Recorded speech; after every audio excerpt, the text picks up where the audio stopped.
Hi everyone, welcome back to Mirror Mind, the channel that is about you, me, and everyone else. Basically, the channel that studies life in its entirety. Today, I have the pleasure to welcome back my brother Alex. Um, last time when we were together, I think we were about 6 or 8 people, right? Yeah, it was a group of us. Yeah. I think 6 or 8. Yeah.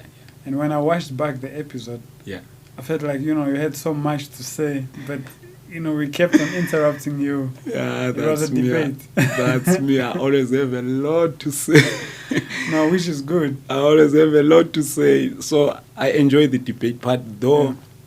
While listening that debate, I might seem like I'm not learning, but that's when I'm learning. Because I replay everything that I see or hear or talk about every day. Then I feel like that's when I grow myself. Yeah. After having those intense conversations with different opinions. Now, welcome back, my brother. So today we've got about 2 hours. Yeah. I think we found a way to take out everything we have in mind. Yeah. So as you know, I'm sure you have a clue. Last time I told you that we never really have a starting point. Nah. And funny enough, when we met, that was your thing as well. I enjoy that. Like when there's a direction. When there's a direction, it narrows down your mind. It narrows down because already you have something you believe in. Yeah. You already have something you believe in. So from that standpoint, you can't take in something. Yeah. But if we just, like yesterday, I just had this conversation with my girl. I was like, have you ever seen something you don't know? Then the conversation went on. But unfortunately, she couldn't go further with me. Yeah. But I wanted somebody who can challenge me on that one. Have you ever seen something you don't know? Yeah. Let's take that, for instance. What do you mean by that? Like you turn around, it's something you don't know. Yeah, How do you say you don't know? Yeah. Because to me, in my head, already in your mind, you will describe it. Yeah. Doesn't that mean to say you already know it? If you can, or you're just surprised to see it there? If you can describe it, you know it. Can anything appear which you can't describe? No. Does that mean you already know everything? No, I think, let's try to see how... Yeah. Okay, let's take one sense, for instance. Yeah. Seeing. Seeing, yeah. Yeah. Have you ever seen something that you don't know? Or the sensation of seeing never knows anything. It's the process of gathering. So as you're looking and looking around, you're acquiring things. The very acquiring of them is knowing them. Yep. So you can't say anything about anything because by the time you say anything about something, you know it. You've acquired it. So more like the moment I turn, I see that thing, my head already has a description of it. Yeah, that has become knowledge. So with everybody, like it can be a monster, it can be whatever. Yeah. But the moment you turn, it's like your body already knows. So have you ever seen something you don't know? Yeah, I think we should, that's a very good thing. We should explore that. What is it to know and not knowing? But, I remember in our chat, we were supposed to meet even off camera. Yeah. You said you felt like you didn't answer this super question. And I don't know, you said how, what, and why. If I'm not mistaken. Could it be the important question in life is not what, is not where, is not who, is why. Could it be that?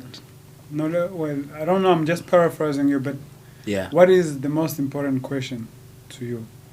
The why. Why? Yeah. Why? Can you explore that further? What do you mean by why? From why I get the reason why it happened. Like the why for me when I go deeper with it, it looks like the why answers the who, where. If you answer why, Yeah. you can't ask why if you don't already know what. Okay, something has already happened. Yeah. So you already know what has happened. Yeah. You're just asking why. Instead of the who, where. Mm. I No, think the why always answers the other questions. So I always put the why first before the other ones. So Do you- let's Yeah. let's put up a question. Yeah. Why is life happening? Why is life happening? Exactly. Exactly. What do you think the answer should be? The answer for me is just learning. How? Everything seems like we know it, but every moment, if you look at it closely, it's never the same. What you know is already gone. It's already gone. Like, how can I put it?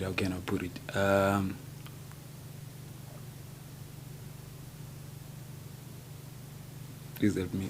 I'm losing my train of thought. No. Yeah. Let's stick to that question. Yeah. Why is life happening?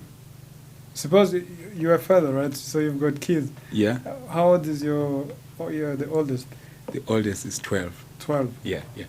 So suppose that kid comes to you and says, Dad, Yeah. why is life happening? What would you tell him? Yo, the answer to that, I always refer to, there's this controversial guy's verse where he says, my son says he wants to be like me, but I ain't finished growing. I'm still... but he doesn't know. So he doesn't know. He always looks at me as like I know everything. Yeah. I've got everything figured out. Yeah. While least I'm figuring him out, he thinks I already know him. So when I look at it, it's a learning thing.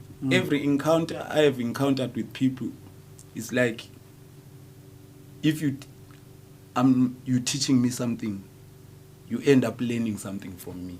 Even if you are teaching me, you start saying teacher becomes student, student becomes teacher. So every experience, every moment you meet with somebody or any type of person, it's always a learning. So hence I will ask myself, why did I meet boss? Why did I meet boss? Now the answer is slowly unveiling itself. Boss wants to move you to that thing you're scared of.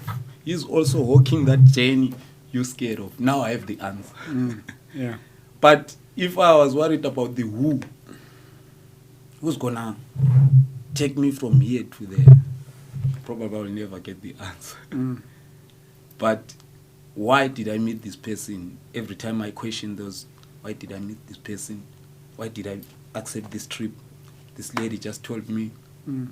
Also spoke of the same thing, just like you. So that why becomes... So why life? Life is just a learning thing, guys. It's a learning thing. Though you look like you know it. Today, you wake up, you think, I've got my day set up this way, this way, this way. Never has it ever happened the way you planned. Yeah, the way you plan it. Yeah. So that planning, sometimes you can say it's good, but it's useless at the same time. So you say, why is life happening? Life is happening to learn. Who's learning about life? I would say this individual called me. So this individual is separate from life. How do I put it? That's a tricky one. Yeah. That's a tricky one. Because My the individual is is their life. Is there me? Yeah. So if you say the life is happening to learn, you imply that there's an individual who's learning about life, as if the individual isn't part of life. Right? Yeah, the individual is part of life. Yeah. But the two can be separated yet not separated. Yeah, if it's not separated, it's not. That's it. That's not. I don't know how to explain it, Yeah. Because I can explain life as in what I generally see outside every day, what other people do, and then I can explain life talking about me, my behaviors, how I feel, how I think, all those things. It's still life. But you see, so what you're saying is you can explore life by seeing what is happening around. Yeah. And also by seeing your behavior. So it seems like you are the center. Yeah, I'll put myself in the center. You are the center. Yeah, I put myself and then life is happening all over the center. All over the center. Now, suppose you remove that center. Yeah. What proof do you have of life? There's nothing. So then life is the center as well. Life you is can't me. take yourself out of the equation. You can say that. I always say, I use the example of when we get angry in a traffic line, you like, there's no traffic if I'm not here. There's traffic because I'm here. There's traffic because you are here. Yeah. So if I remove myself, there's no life. There's no life. Okay, so why is life? I guess it's learning. Let's not say it's learning. Yeah. Why is life happening? Or why are you? Because it's the same question, right? If you say why is life happening, it's the same as saying why are you happening? Yeah. Because you're alive. Yeah. What's wrong with you not happening? This one thing is moving me to another way of thinking. Okay. Yeah. What could be? Why am I here? Yeah. Why are you at all? Not even here specifically, as in physically this place, but why are you? Perhaps can we start with you, right? Which is me too, right? Yeah. You know, by the way, I was talk to some people when they listen to this. So sometimes when I say you, you know, do you know? Do you listen? Do you see? They take it personally, as if I'm talking, as if I'm pointing a finger. But I actually mean me. No. You is me in that sense, right? Yeah, I understand. Yeah, so please, as we talk, just keep that in mind. I'm not pointing a finger. I remember the mirror thing. Yeah, the mirror thing. Yeah. I'm not trying to be personal. I'm saying in general. So then, who are you? I am that. How do you have proof of yourself? The exterior also helps. Yeah. The interior and the exterior of me helps me to have proof of me. Now let's go easy. Let's go slowly. Yeah. All right. First, the exterior. What is the exterior? The exterior, I would say, what's outside of me. So the physical, what you can name. What the I trees. Can name, everything that I think I've learned in this life. This is a tree, this is a cow. The tree, the cow, so me, Brennan, cameras, microphones. Yep. Right. That is the exterior. And then the interior. What is the interior? The interior, that's one where if I am explaining it right, it will feel like I'm saying I'm a god. Well, let's see. Maybe you are, maybe you're not. I am that thing that's inside me. Which is what? I don't know what it is, what its name is, but there is something inside me that I feel like, or I think it makes everything exist. I don't know how it does it, but no, let's know. That's why we inner me, I will explain it as in that thing that says, this is me, this is my hand, this is my body. That speaks without, So thought. We can say it's thought. You're thinking. My thinking, yeah. So let's find But the thought, it's also a name that... Yeah, we're just using a name. Something that's happening inside, right? Yeah, we're just giving it a name. Let's give it a name. But it seems like it's a movement. It's a movement. Yeah. For now, let's say it's a thought. Yeah, it's a thought. I can say I'm a thought. Yeah, so how do you think, how does thought arise in you? Thoughts for me just fall, just like leaves in a tree, falling. They keep on falling, but they never stop. Yeah, but let's not, whether they stop or not, we're not there yet. But what can you think about? Can you think about anything else but the exterior, what you've encountered? No, so more like when I see something on the exterior, it's like it triggers something inside. The inside explains the exterior. Yeah. So let's say you look at this tree, right? Yep. Now you can start thinking about this. Yeah. Before you even name it a tree, you can have an image of that. Yep. So an image, a record of this is what you call thought. Yeah, I can say that's Yeah. the thought. And not that's just one sense of Yeah. seeing. Then there's also the noise. Let's say you hear a cat. I already know what type of, like my head will already have an image of what's making that sound. Yeah, because you've experienced it. Would I say I've experienced it? Would you know if it's a cat if you've never seen that it's a cat? 100%. Yeah, because you've experienced. 100%. But that's tricky. That's tricky. Funny enough, yesterday I was listening to this guy. He's a well-known deaf guy. He's more of a motivational speaker. I don't want to butcher his name. This guy rode a bicycle, did everything that I've been doing, relying on my eyes. And he knows what it is. How does he know that? Oh, like what? How did he get to know his friends are starting to ride a bicycle? By hearing.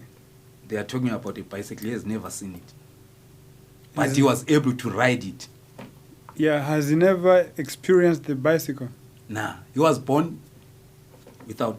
Yeah, without eyes, but did he not have ears? Yeah, yes. You can feel, yes, you can touch. Yeah. So, let's say you've never seen an elephant. Yep. Because your eyes can't see. Never seen Yeah. it. Yep. So if you go close to an elephant, you listen to it, you touch it, would you not make an image of what this thing is by touching all the portions? I want to have the right image. No, you might not have the Like, right image, let's say- physical. Let's say using the elephant thing. Yeah. The elephant is something that I can touch but never know where it ends. Yeah, well, if I'll you go, have to move. yeah, you move until Trying to there's- get the height, the width, I will never get it right. But to have that image in me, there's an elephant, I can even draw it. More like that guy can draw the bicycle. Yeah, okay, maybe elephant is too big. Yeah, let's for the say, bicycle. Let's say the bottle. Yeah. Let's say you're blind. Yep. If you touch this long enough, would you not draw it? I think I can draw it. You can draw it, right? But think about the bicycle. He's learning to even ride it. Yeah, because he's experienced it.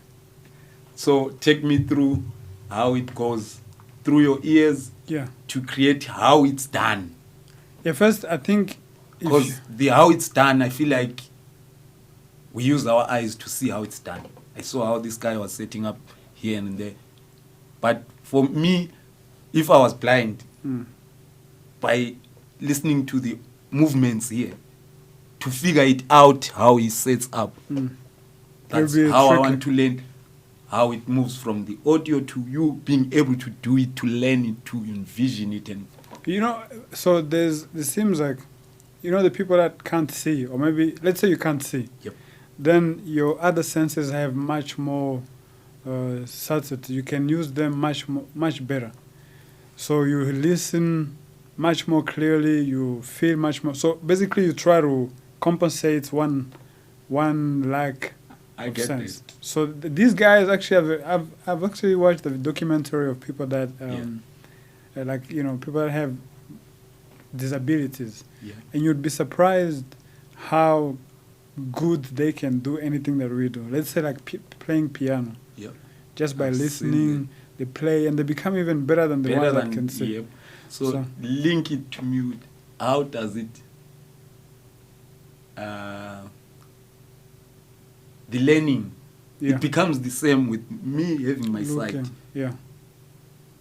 Since I was saying, I'm that thought. Yeah. So we're trying to see how you think at all. Yeah. How you even make Yep. images. Yeah. For you to think of anything, you have to experience it one way or another, either through your eyes, your ears, your feeling, to make a mental image. Yeah. You have to experience it through your senses. Could you say one of the senses can do? one of the senses, Yeah. it can do. It might not be as accurate as if you have all the senses, but it's good enough to give you a thought. Otherwise, you can't think if you don't experience. If there's no, let's say, since you were born, right? Yeah. They cut off all your senses, which is feeling, touching, hearing, seeing, all of them. Yeah. What would you be thinking about? You can't think of a car you've never seen or felt or seen or heard a car. More like I don't exist. Yeah, you can't think. Yeah, we can. What's the proof of thinking there? Well, let's take language. Yeah. Language is a proof of thought. Okay. Because let's say, for me to be able to talk like this, is because I'm thinking about these words, and because I've accumulated all these words in my mind. Otherwise, I wouldn't be able to talk in English. Would you agree? That for you to learn to speak in English, you must have accumulated the whole vocabulary. Yeah, I'm with you. Yeah. For a kid to even say ma, is because the kid has learned the movement of, basically they learned from the parent. So what's learning there? Yeah, that's where we're getting. So that's thought. Thought is all that you've gathered, that you keep on juggling. Yeah. Do you agree with that? So before, let's say at that moment at birth, what am I? Well, I don't know. We don't know. We are grown-ups. Let's see. Let's start first here. Yeah. Without the knowledge you have, all that you've acquired, what can you think about? That's a tricky one. There's nothing to think about. There's nothing to think about. There's nothing. So that is... What will be happening to the brain? Movement, the same thing. So you see, for instance, when you're thinking, it's the movement of the acquired knowledge which is stored within the cells, like information stored within yourself. Yeah. So you see something, it triggers, it goes within yourself, it goes to that stored memory that then links to another. So it's a movement within the brain. So thinking is movement within the brain. Okay, that brings me to, maybe we did touch it, but we didn't touch it that much. I'll use that very example of a baby. Yeah. Once the baby is born, we leave it here in the room. If ever there is a way, let's just say there is a way that the baby will be fed, and without seeing any of us, we come back after 5 days. Can we say the baby has learned something about this room? Yeah. So the baby comes equipped to learn. Yeah. That is the only thing before any thought. Because for you to gather thought, right? For you to think, you must gather something first. You must learn something. Yeah. Otherwise, you can't think. So thought is an after effect. It's the result of gathering. So it seems like from the get-go, we have the capacity to acquire, to learn. Yeah, learn is the first action. So it can say we're here to learn. I don't know if we are here to learn. We'll find out.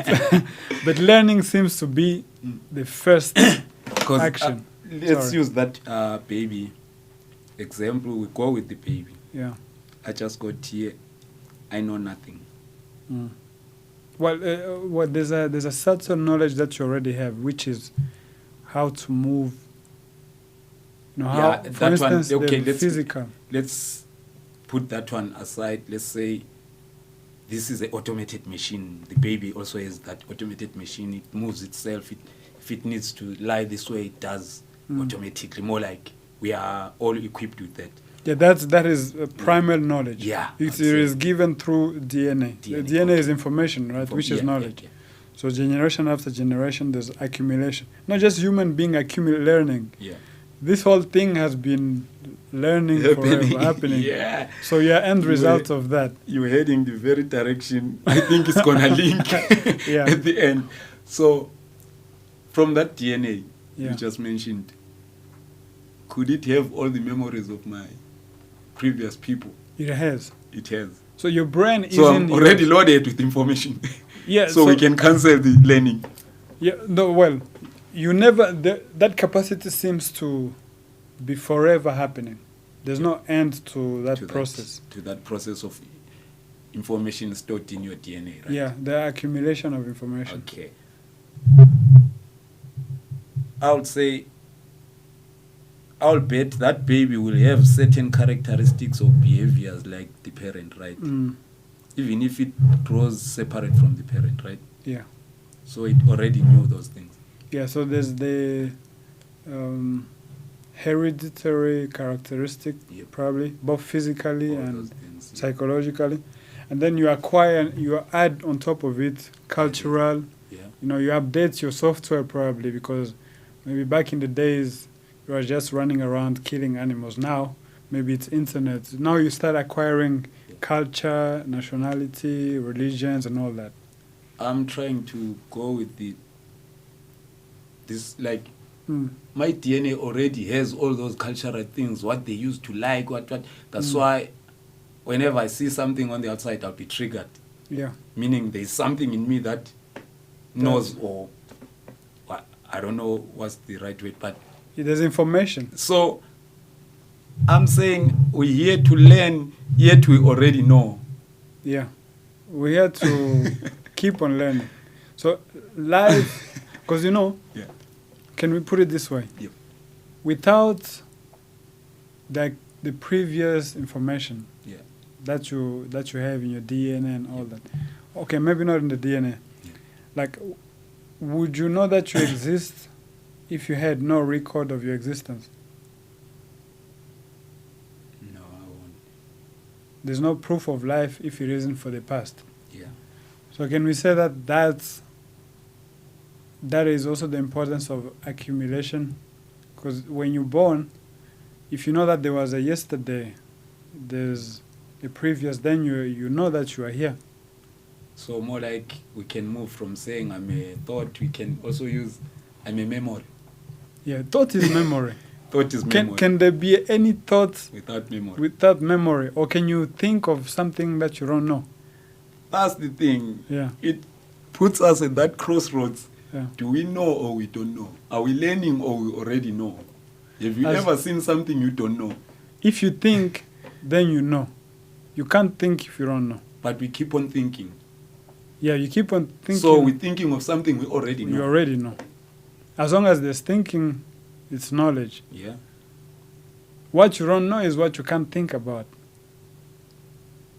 And it seems like that's why you're always thinking. You don't want. You always want to know. Exactly. What do I want to know? Yeah. If everything, there's also this saying, there's nothing new under the sun. Yeah. It also sparks that conversation to say, so am I learning or I already know? No, so you see, I think that's why it starts to get interesting. So you asking the question, why do you want to know? Yeah. Because can we say that with knowledge, when you know, you are? When I know, there's proof of your existence.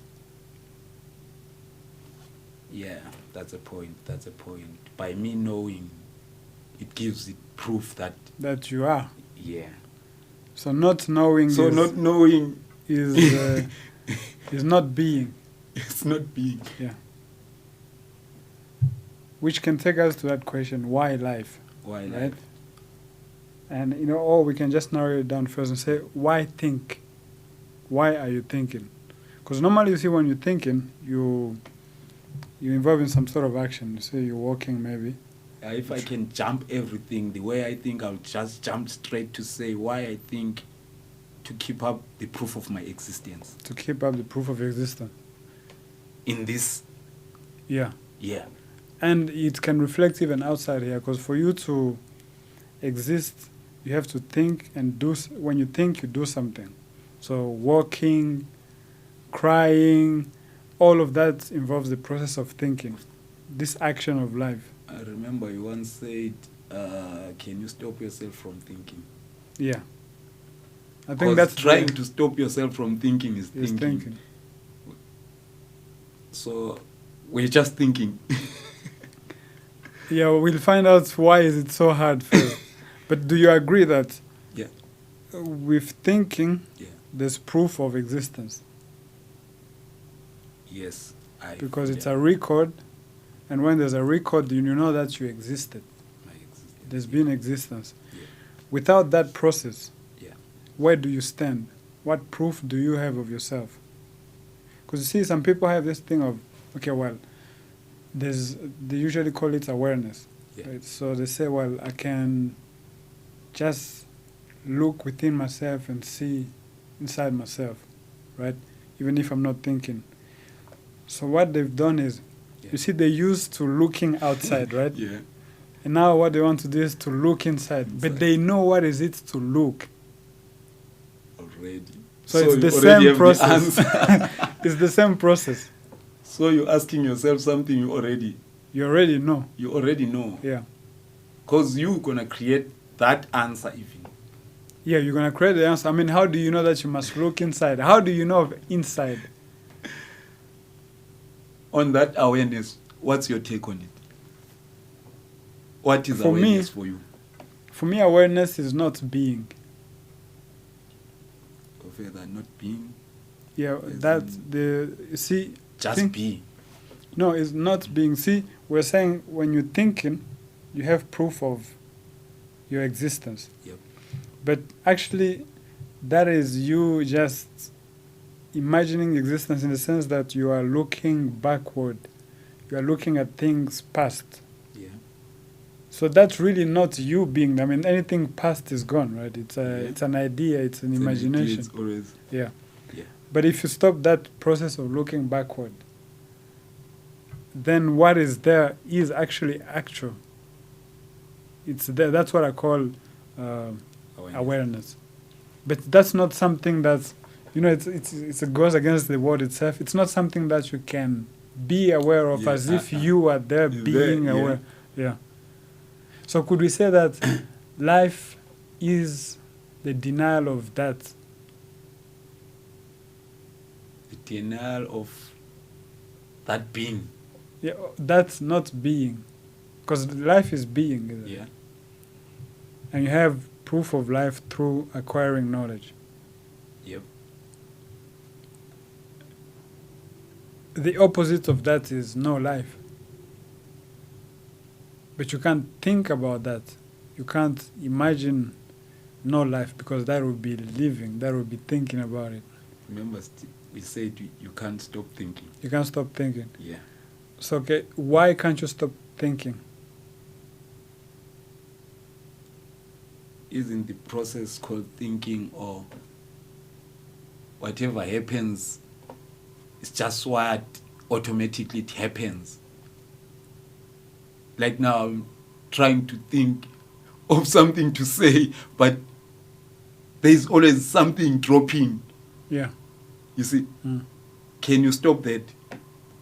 Even if you want, you can't. You can't. Because that will be improving. That will be improving that. That will be the switch. The end of it. That will be actually adding more. So you see? Yeah. Take me there. I feel like there's somewhere you want to drive me there. Take me there. If I stay outside, pull me back. No, you will. Yeah. But although you won't know that you were there. Yeah. Yeah, I mean, it just goes against everything. I know. So, is there any question at all? You were asking, those three questions, how, what, and why. And you feel like why is the most important question. And I guess we just saw how important why is. Like why am I even thinking? Because that, the very second of you saying why are you even thinking, that's you thinking again. So the why seems to emphasize that process of thinking. See, it also answered who I am. We got to say, am I a thought? We got to say, so the who am I, doesn't matter if I ask the why. So then what is the question if you already have the answer all the time? To keep this movement, I think I'm going to go with you. To keep existence is movement. Movement is change. Change, it's like you're going somewhere, but you're running in circles, but it's like you're going, but that keeps you well, because it proves you are here. You are. So then can we say that there's no such a thing as a question?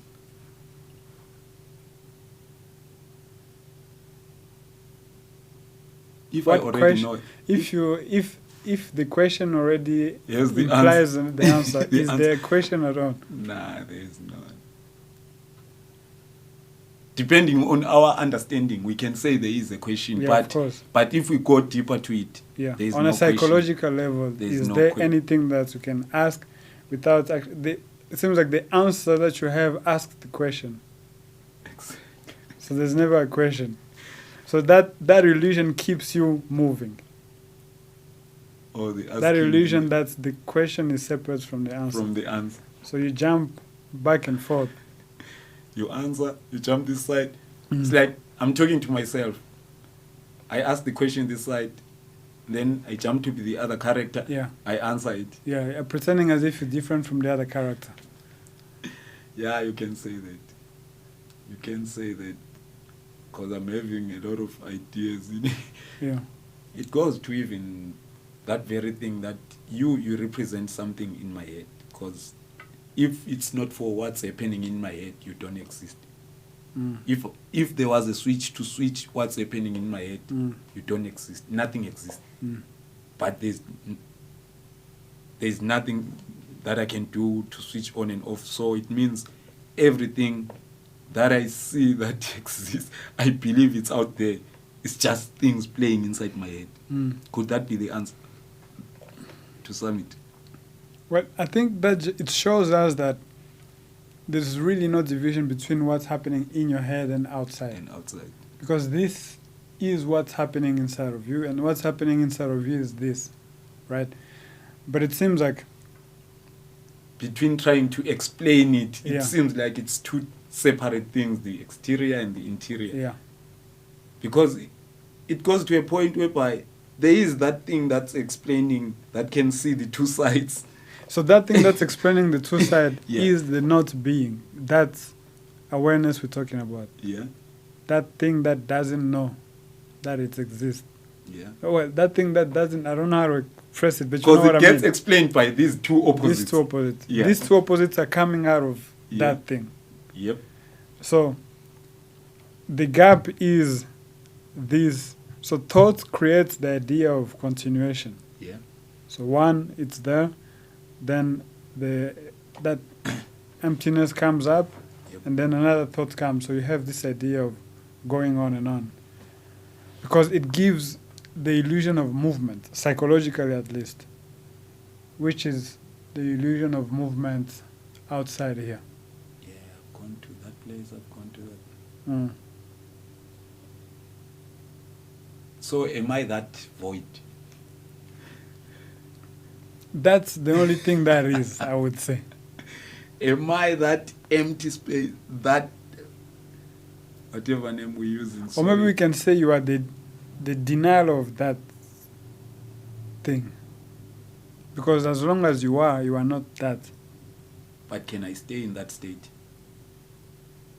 Is there any proof of my existence in that state without this me jumping forth and back, saying I'm that? No, it's that one. So, I don't know. So if we say that, could it be the same illusion, as in if one thought pretends to be different from the other? Yeah. Could it also be that void or that state, whatever, is this? Because I'm trying to pull it to... I read about these... what do they call them? The 7 principles of what? 7 principles? Yeah, duality. When we get to duality, black exists because there is white, right? Up exists because there is down. Without the other doesn't exist. But when we're talking of this particular thing, I feel like the two makes the existence of the third. What is the two? These two extremes. The two extremes. Yes. Makes the existence of this. Yeah. So in this, there's no division of the extremes. Yeah. In this, there is no division. Yeah, of the but extremes. the proof of this is through the extremes. These two extremes. Yeah. I would agree. You would agree with it. Yeah, because I'm that third in this duality. But you see how interesting this is, in the sense that if you think about it, even in computers, you know, this whole binary system. Yeah. See how all that can be created through binary systems, right? Yeah. You look at pretty much everything in the world. It's this sort of binary thing going on around. Probably it's embedded in everything in space and all of this. Yeah, because everything, when you look at it, everything exists in opposite. Without the other, there's no proof of the... Yeah, everything exists in the illusion of opposite. In the illusion of opposites, okay. Yeah, you can say that. I understand what you mean by that. So now, if that is the case, as you're looking at it, right? Yeah. If you see that there's no division, it's an illusion. At least now you have a psychological understanding of it. Yeah.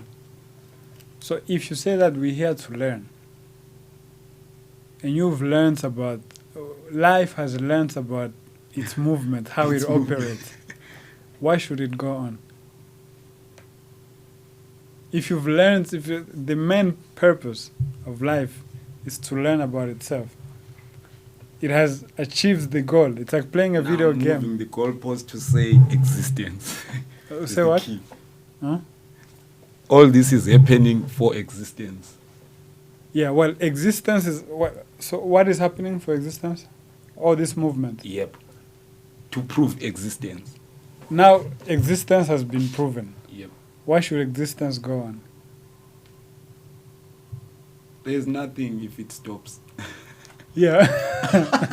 There's nothing. There's not. So it's... Why... Can you say that it's uncomfortable to be not... nothing is a bit too much. Yeah, nothing is a lot. The thought of nothing. Yeah. Trying to go with it, even though I can't go. I feel like I get shot when I try to go with the thought of nothing. Yeah, because you'll disappear there.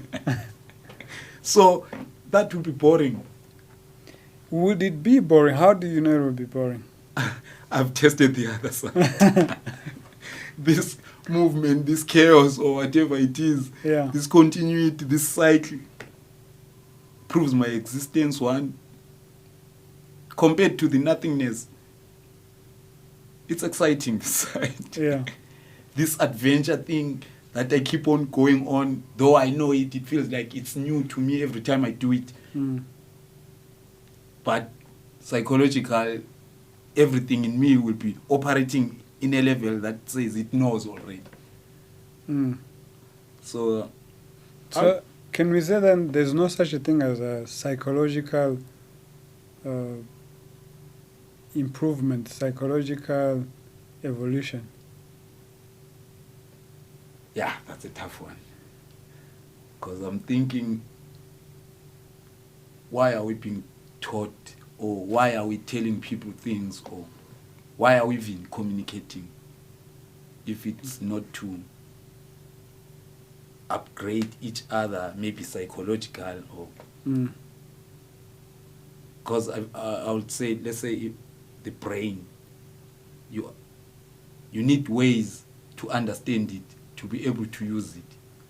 So maybe teaching each other should be about understanding your brain, how it works, just that, and then I feel like the rest can flow from that.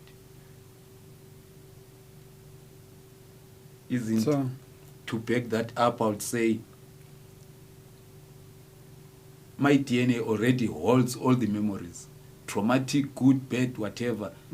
So with me understanding my psyche, I can go in this life better than not understanding how I think, what's happening inside my head, all those things. You can go in this life better. So let's see. Better way. But let's go to it here. Yeah, let's see. Yeah. So if you say to help somebody who take it as a better street. Yeah. Because when you say, then that means you can improve yourself. It feels like improvement. Yeah, it feels like improvement. Yeah. Because, I mean, do you see how we value improvement? Self-improvement, self-knowledge, and so, I mean, that's what we teach people. Like everything we do, it's like we're trying to improve. Improve. You can say this is the record, somebody will wanna. Yeah. So it's like this life is trying to improve itself, though it's going in cycles. The improvement is still there in that cycle. Which means there's no improvement. But it looks like, though you can say there is no improvement, but it looks like you need to be taught how to improve yourself. Though why can't you stay with the fact that you're not going anywhere? You're not, because you see what we do, right? Yeah. We say, right, the more I improve myself, the better life will be. Yeah. You know, so, and then we take it even a notch further. So we'll improve our neighborhood, our world, and then eventually, if I'm good enough, if I've improved enough psychologically, I'll also maybe go to paradise, where there's complete improvement. You know, both the paradise. No, but you see, I mean, people might not. Well, some people believe it. A lot of people actually. Yeah. And the ones that don't believe in it, Yeah. they have this idea of utopia, of we'll improve science so much that eventually we have a life. Won't die, won't suffer, all of that. Nah, So I don't believe in that. So for me, I also have this belief to say birth and death are complete the cycle. This cycle we're talking about, it gets completed there. That's the start and end. But it's not a start, it's not an end. But that's the where the cycle we can say. So death is life. Death is part of life. Why do you say that? Looking at, okay, I'll use the exterior. Everything, when I look at it, be it it's plants, you get born, it grows, it dies, another gets born, it dies. The one that dies helps the ones that are still living in it, one way or another. Like it's an ecosystem, everything is joined. So you get to see even the dead ones are helping the living ones. In this complex ecosystem, be it it's manure or whatever way, but there is always a link that links the whole thing. Yeah. So you have an understanding of that by looking out there. You can see that eventually when I die, I will still be alive. Yep. Now, why don't you have this as you're sitting there? Why don't you see that you're dead? Now, this movement is my proof. Yeah, then shut the movement down. The movement can't stop. You see, my chair is busy moving. It's me. Yeah, but why? What? How do you know that you can't stop? Have you tried? I'm sure you've tried. I think last time you mentioned it, that you learned from some guys that you're supposed to just look at thoughts falling like leaves. Yeah. So that was a way of dealing with emotions from self. You know, when those thoughts drop on you, you catch emotions. You start thinking about it. You start feeling a certain way. So to understand my emotions, I was taught like thoughts will keep on falling. You just watch them. You don't entertain them. You find yourself entertaining it. You leave it there. You come back. You just be. And then another one will continue. From that moment you're saying, I'm just being, it's now a thought. You are now at that. So just let it. That was a way of me understanding the emotional and the thinking, how the two are connected. Yeah. Yeah. So there are two questions. First, who taught you that? And second, okay, first, who taught you that? I'd say books. I read a lot of books, a lot of scripts, motivations and whatnot. So sometimes I can't even find, where did I read this one? Who taught me this one? This one, was it TikTok or was it a passenger? Yeah. But I think there is a book, there is definitely a book that teaches about your emotions, your thinking, how to separate the two, how to join the two. Yeah. So then, let's say you say you're looking at those trees, those leaves falling. Yeah. Within yourself, who is looking? That's the real me. The real you. Me, I was saying, it's my hand, it's my body, it's my what. That thing I can't describe inside me. But that's thought. Is it not thought? Still. Nah, it's the one aware of the thoughts. Which it's the one looking at those thoughts falling. So you... The one separating itself. I don't know what I can say. No, look at it. Go easy. Yeah. The one... You have a mental image of that. Nah. So then how can you say the one? I'm trying to bring it to the outside where maybe somebody can understand it, but... No, let's not worry about them. I'm saying you right now. Yeah.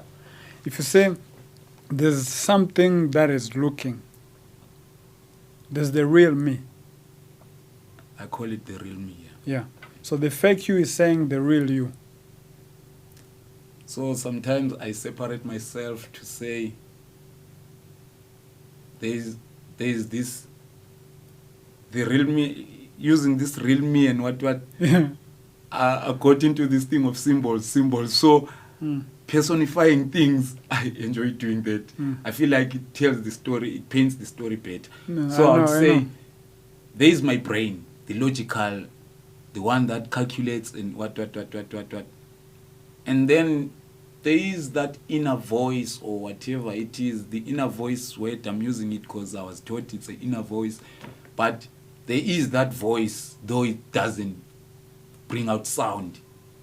There is those eyes, though they don't see physical. There is those ears that hear, but they don't hear the sound I hear with this physical body, right? Yeah. I don't know.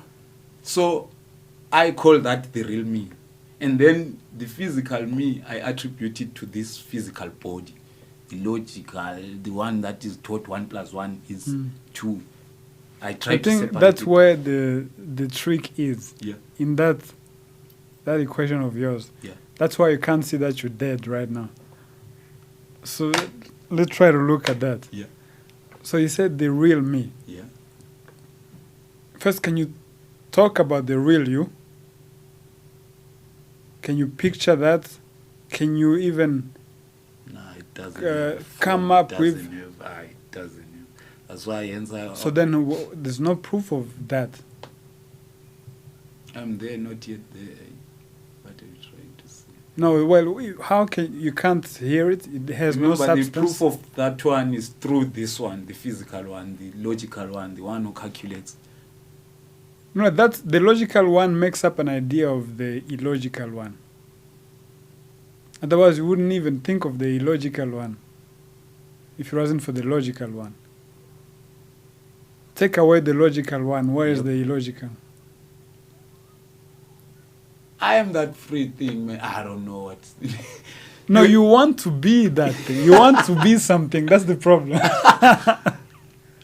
I am that I am. What can I say?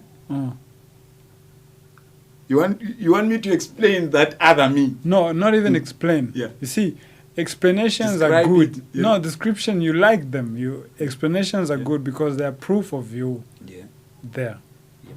Because you take away all of that. There isn't a thing. You aren't.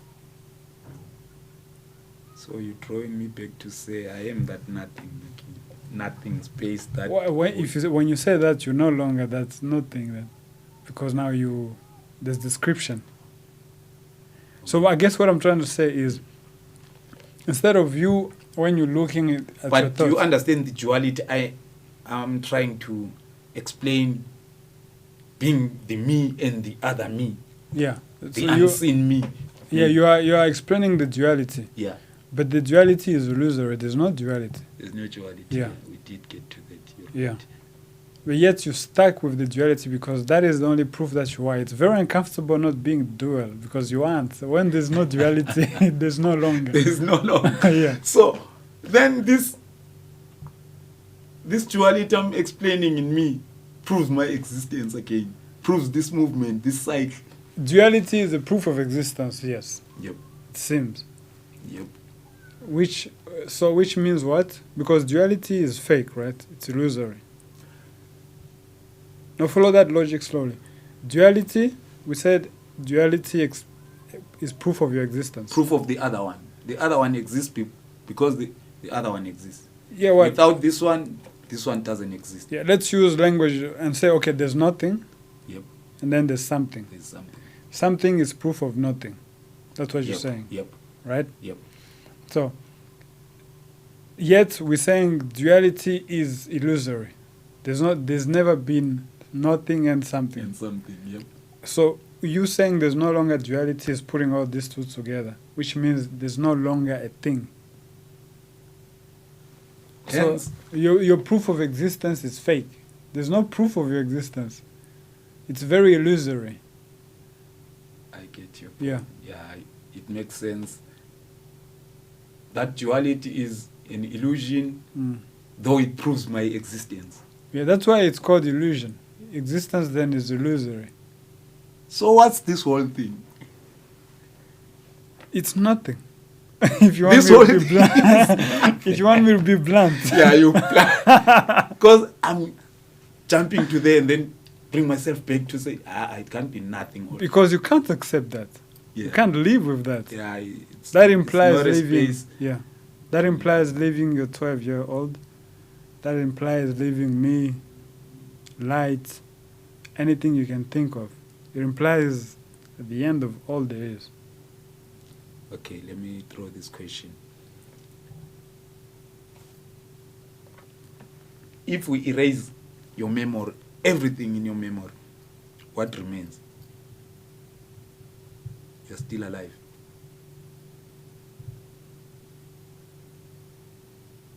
This seems to be some blank situation happening. I don't know what it is. I can't talk about it. So, what would that be? Will that be life too? That blank. I would say that blank is it's the image of actually this, even the memory itself. When you think about it, memory is a past record. It's really not there. I mean, when you have an image, you have an image, let's say, of your car in your mind, right? That image is illusory. It's not really there. It's kind of like when you go to sleep and you dream of yourself having a car accident. That's illusory, right? No, funny enough, when you talk of memory and illusion, let's see. I saw this picture yesterday. What does it say? What's your take on it? Let's see. About memory.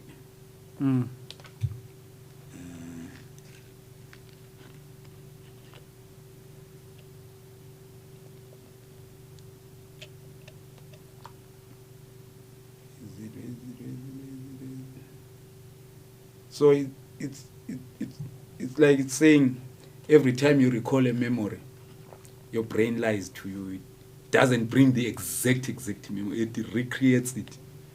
Yeah. So meaning whatever memories you have are lies. Because whenever you recall a memory, the brain has a way of, like, this is the statement. Is this statement true?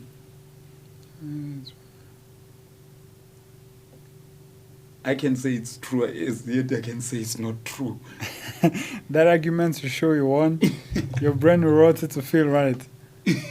Yeah, well, there's a lot of truth in this because, see, generally you don't want to see facts for what they are because facts hurt. Exactly. So whenever you recall a memory, especially the bad ones, yeah, you have do we to recall them exact as they are, or we try to make us feel a little bit better? Most of the time, better. Hence, our memories are. Your memories are very illusory. Not on that level because we add some sauce on top of them. Yep. But even actually, when you think of a memory, and it's an image, right? Yeah. An image is a capture of, right? Yep. So it's gone. It's like It's it's gone. the past. It's not really. It's illusory in that sense. It's kind of like when you have these holograms. They're 'Cause it really got just me an image. thinking, something saved on a USB.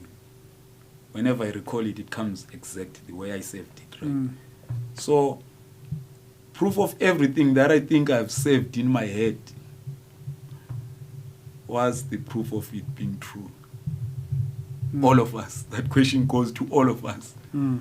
That thing you defend as it's true, you have proof of it, you were there when it happened. Whenever you try to tell it to the next person, Mm-hmm. are you telling the truth? No. Most of the time, no. So it's like we are always. Seems like since we live in an illusion, Yeah. we are always trying to lie about things and make them up, and even in our emotions, we always try to camouflage things one way or another. Doesn't that come from that saying that they say we create our reality? Hence, we have to create our memories again. Yeah, I think the memories themselves are not really accurate. When you call the eyewitnesses, they'll That's tell the you example I thought of. That's the five example different I thought. versions. These prosecutors, the lawyers, whatever, they will question you to prove to the court that your memory is not up to par. Mm. So memory can't be relied on. So then, can you live a factual life? Life that always, because we are always coming up with illusion. Yeah. Living a factual life would mean seeing the illusion and discarding it all the time, because you will always come up with an illusion. Definitely. So your question is? Can you live that kind of life? A factual one? Yeah, factual one. Nah, there's nothing which is factual. Mm. That goes to the question of what's true, what's lies. Mm. You can't have it. A factual, nah, what's factual? Factual, it will go to something we have all agreed upon. Yeah, well, that becomes a fact. No, it's an agreement. So what would be a fact? The fact is that you don't know. A life of, like you said, the point, learning, a life of constantly learning. Because you see, when you're under the impression that you know, it's very hard to learn. Exactly. About anything at all. So that would be like a very, very, can you imagine that kind of life on a daily basis? That's sort of attention that you have. So I'm thinking it's like we're contradicting ourselves. Mm. Saying we're learning, yet we say we already know, yet we don't know. Yeah, which means every accumulation that you have, you wipe it off. The accumulation will come. Yeah. You quickly wipe it off. Like you wipe it away. Like you don't hold on to too much to things, information. Yeah. Unless when it's necessary, of course. You can keep it. Yep. Which means what? Not giving too much importance to your culture, your understanding, your values. Can you even live like that? I don't know. We're finding out what's wrong with living like that. Maybe could it be in us? We always want to belong somewhere. Why? If I'm alone, that would be that space of maybe emptiness. Mm. If everything that's happening in me, in my head, nothing outside, no culture, no friends, no a set of way of living or whatever systems we have put together, that would be a state of nothingness. Maybe. Probably. Closer to nothingness. Yeah, it's closer. Anything that drags you back there is something you feel you should avoid. But that's not something you can avoid. I mean, that's where we're all going, isn't it? Isn't it? Why run so fast, so bad, if that's where we're all going? I'm not saying let's jump off cliffs. No. We So even your body won't allow you to do that. But I'm saying psychologically, because it's illusory to live that kind of life. Why can't you live? There is this thing called curiosity inside us, that you keep on chasing something that seems to be there, but when you get there, it's not there. But if you see that, it's like when you're in a desert. Yeah. You know those illusion. Shiny. You see, you think it's water. It's water. Yeah, I've seen it. Even Yeah, on the mirage. water. Yeah. You go there, you get to it. Yeah. There's no water. Yep. You do that twice, 3 times.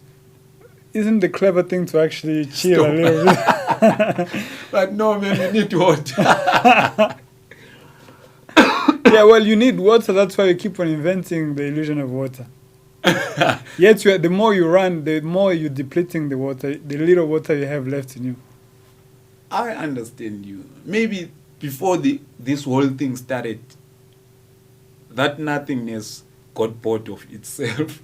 Then it created this ever-going thing, which sometimes it's like it doesn't stop. It can't be stopped.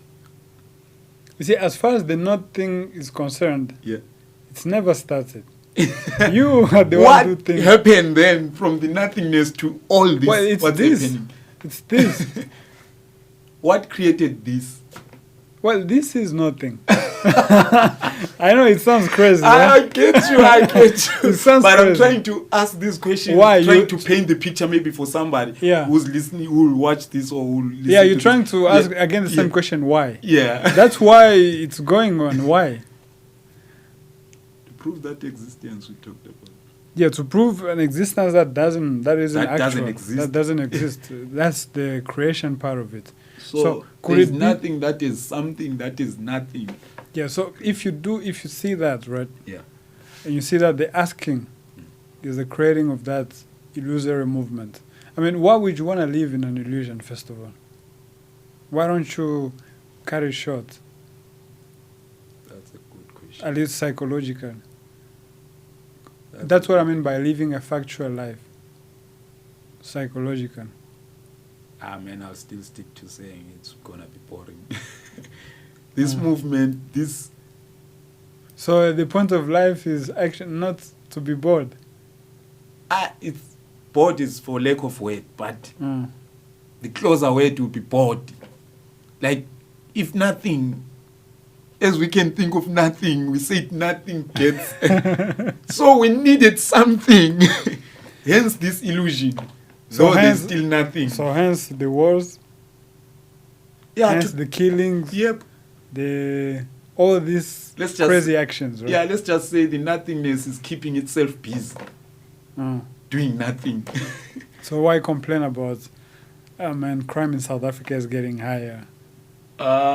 You know what? Look at it like we're watching a movie. You will catch feelings. Yeah. You will start complaining about why are they doing this person this way. So even in this, we are in the movie. We are the movie. So then if that is the case, truly, there's no room for complaint. There is room, since we all can't understand it to that level. If all could understand it to that level, same time. What do you think would happen? That's kind of. What do you think? Let's say nothing will happen. Basically, nothing will happen. No, I mean structurally in terms of society and all that. First, I think a lot of people would take off their clothes and start running. They'd go mad. Yeah. That's the first thing. The few that would probably keep it, how would they behave? What would they do? And you know, I think the emotions will be dead at that point. We'll just go on with life without feeling, because I think the feeling is the one that pulls us to left and right. From how you feel about what's happening, you will choose a side. So more like, so we'd be robotic. We'll just be. Whatever is happening. Nobody will be stopping to say, why are you stopping? Why? Yeah. Nah, everything will just flow as it is.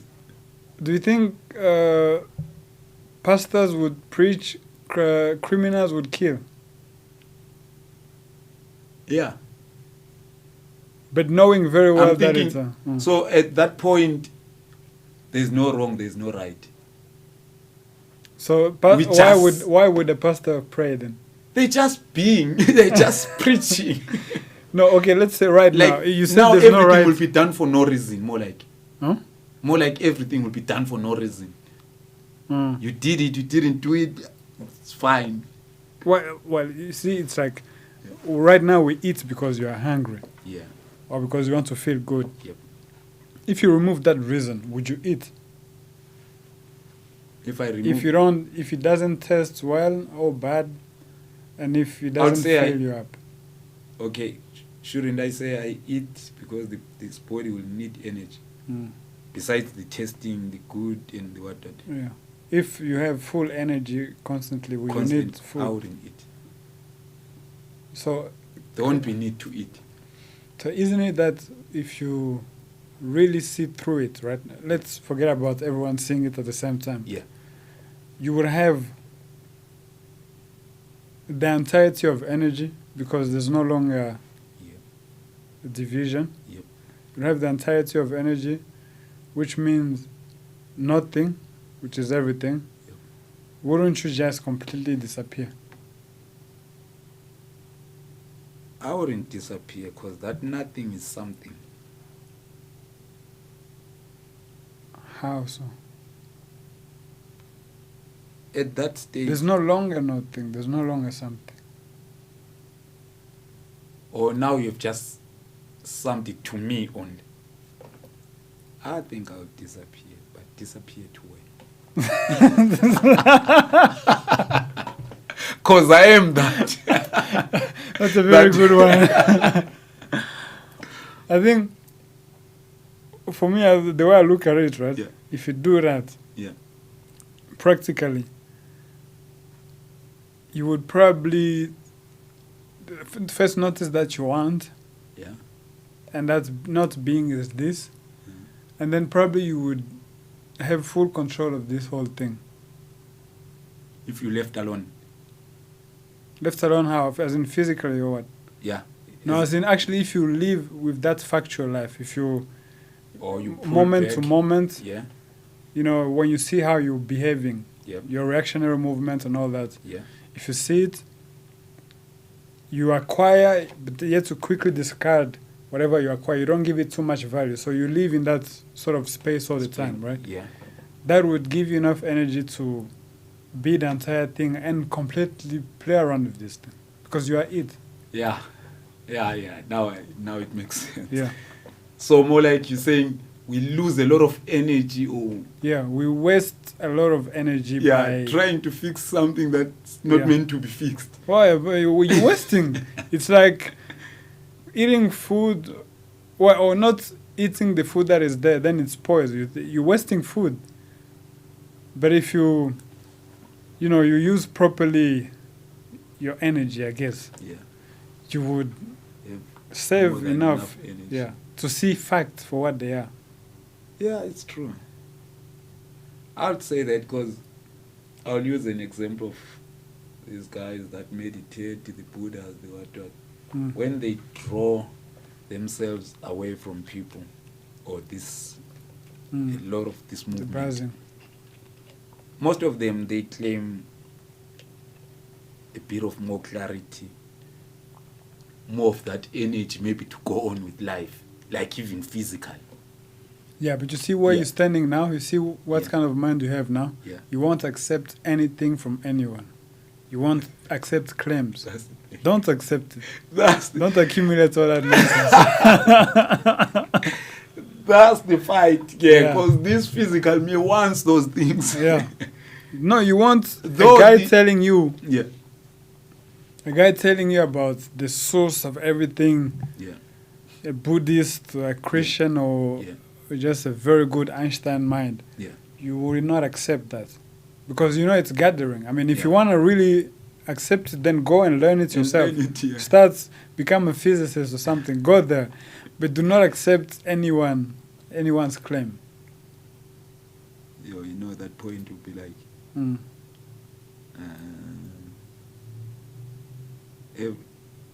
I look at it like that moment will be like everybody is just turned to a god.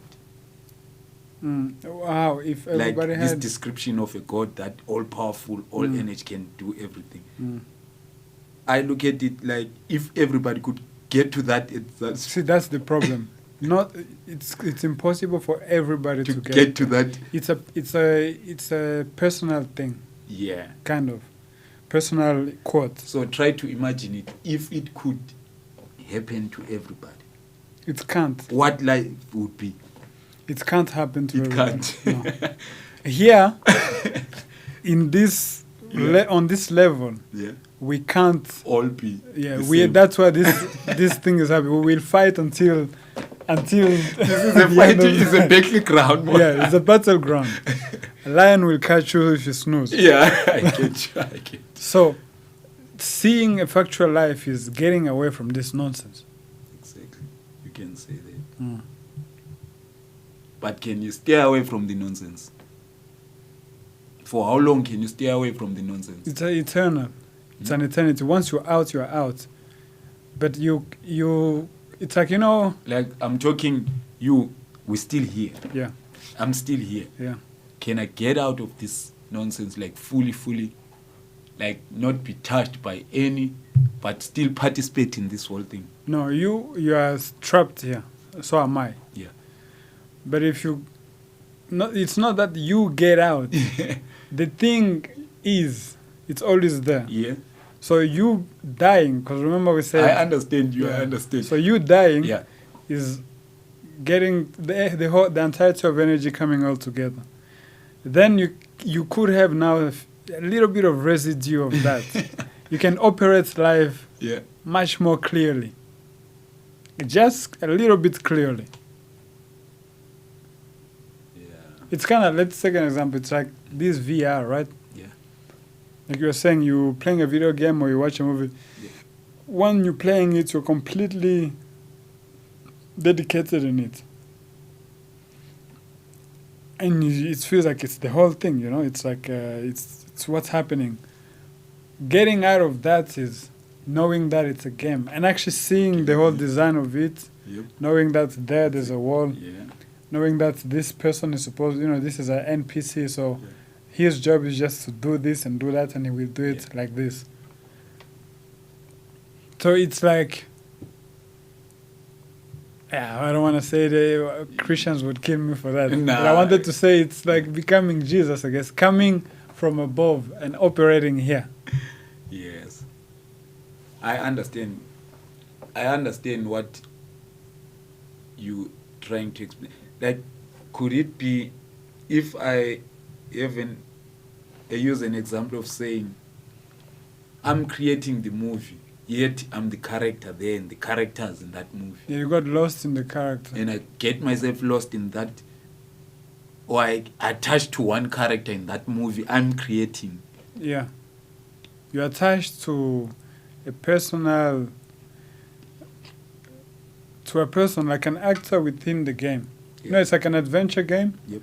You have one guy, and then you can go ahead and explore, and you have all these predetermined movements of the other NPC, the other players. Yep.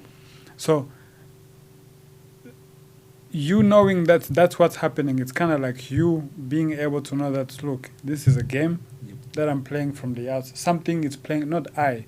The character is being manipulated by something from the outside. And perhaps the best we can do, if maybe 5 or 6 people know that, it's kind of like everybody has a remote now. So we're playing player game. And I think in that case we can do a lot of things for sure. But it doesn't remove the fact that we are trapped still. It's we are being controlled. I remember this example of chickens in a farm. The ones that has escaped the cage and is running inside the passages feels like it has escaped total, but it's still in a farm.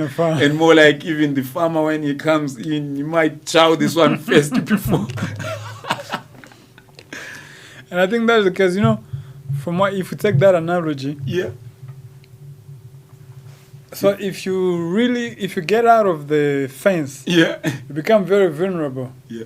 There's still a yard around. There's still a yard. Yeah. And probably the game itself Yeah. is designed in a way that, no cheater can be in it. So the entire game is probably against you, trying to take you out one way or another. Sometimes I wonder these people that came up with these movies, Yeah. like The Matrix, or there's that other movie of DiCaprio. What is it called? The one with dreams and stuff. You should watch it. It's a very interesting one.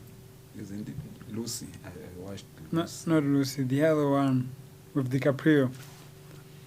A dream within a dream within a dream. Oh, I watched it. I couldn't understand it. I still need to go back to it because I still have a lot of questions. It's like I was watching it while it's busy with something else. Yeah. So you were saying, what?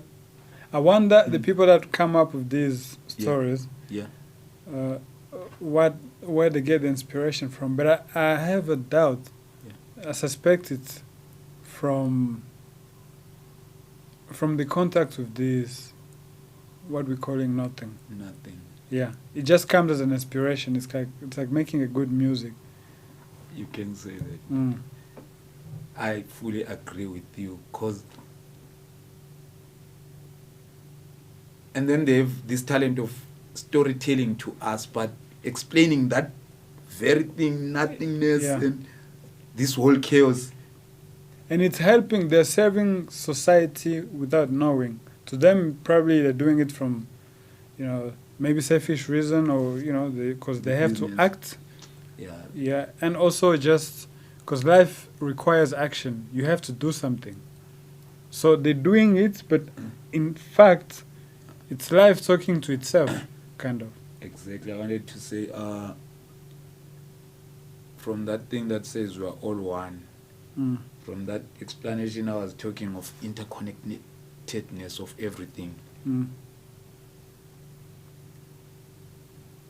That those movies, those type of music, it's like it's life teaching itself. Mm. Trying to keep records of, if some forget, they can use this to remember. Because it's a lot, they all tell the same story more like. Mm. And that's why this idea of individual is so wrong. Because if you think about it, man, music, when people come up with this music and then they put on music right, I feel it's so wrong. It's wrong. It's wrong.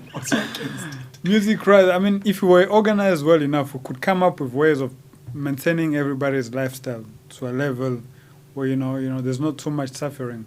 Instead of, praising people so bad that the lifestyle is so here and the others are just down there. Because what's the point of making music if it's not to make other people listen to it? And then you claim it. So I feel like, I think everything, instead of its natural, I'll just use the word natural idea, it's now a business, more of a business idea than we created this bottle to store our water. Then the business idea came later, but now the business idea is taking over the initial reason for creating this thing. It was to store our water. Yeah.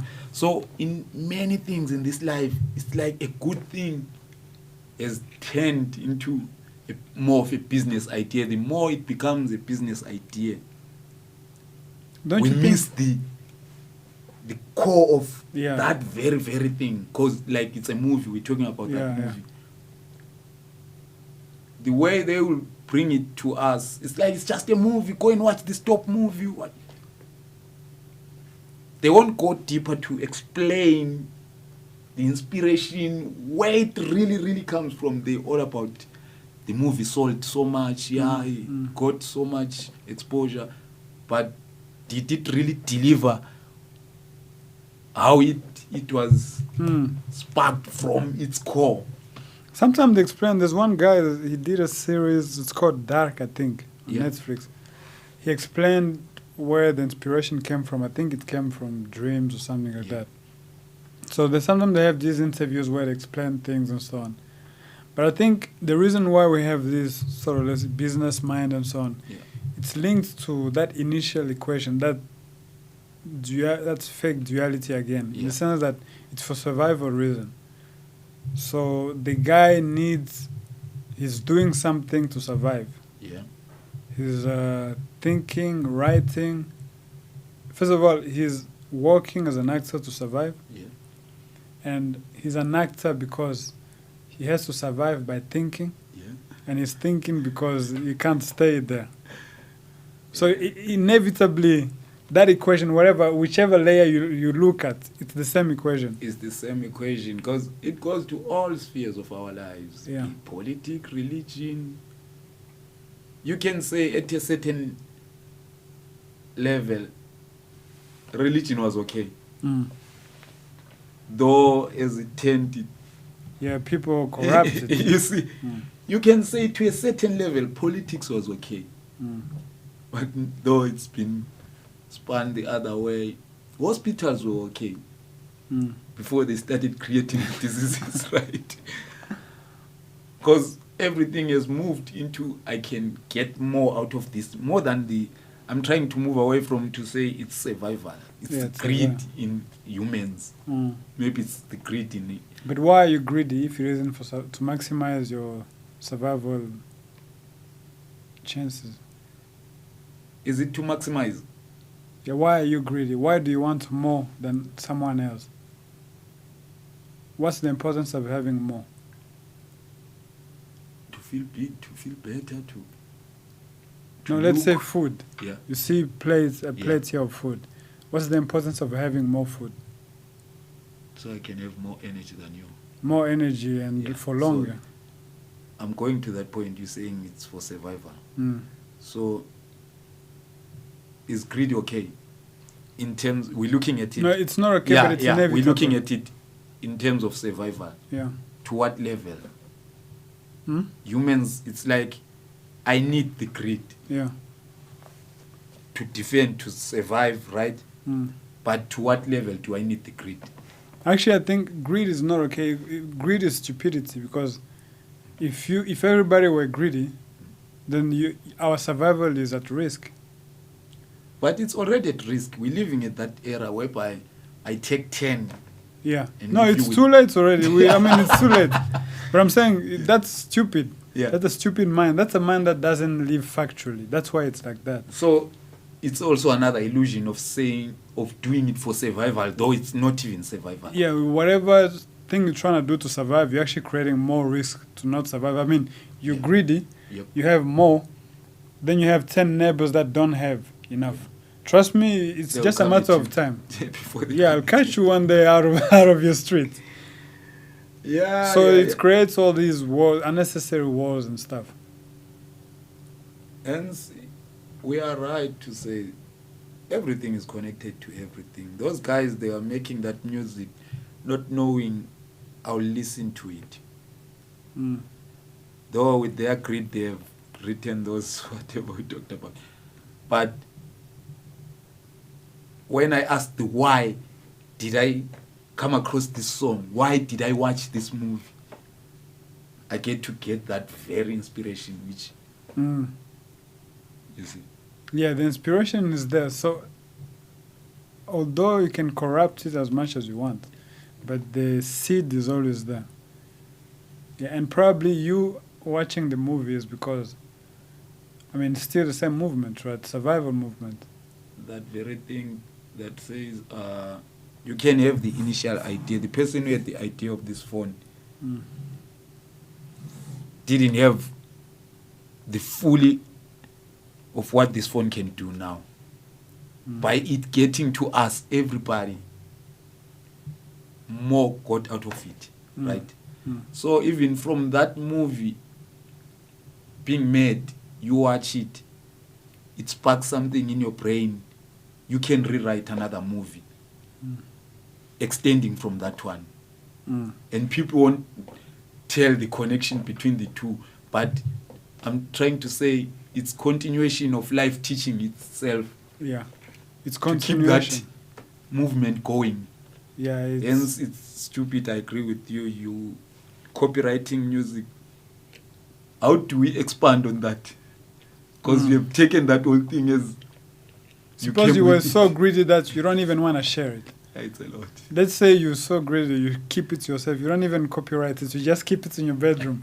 Then there's no longer evolution of music. There's no inspiration, because there's a lot of kids that did better than their peers because, they got inspired. Yeah.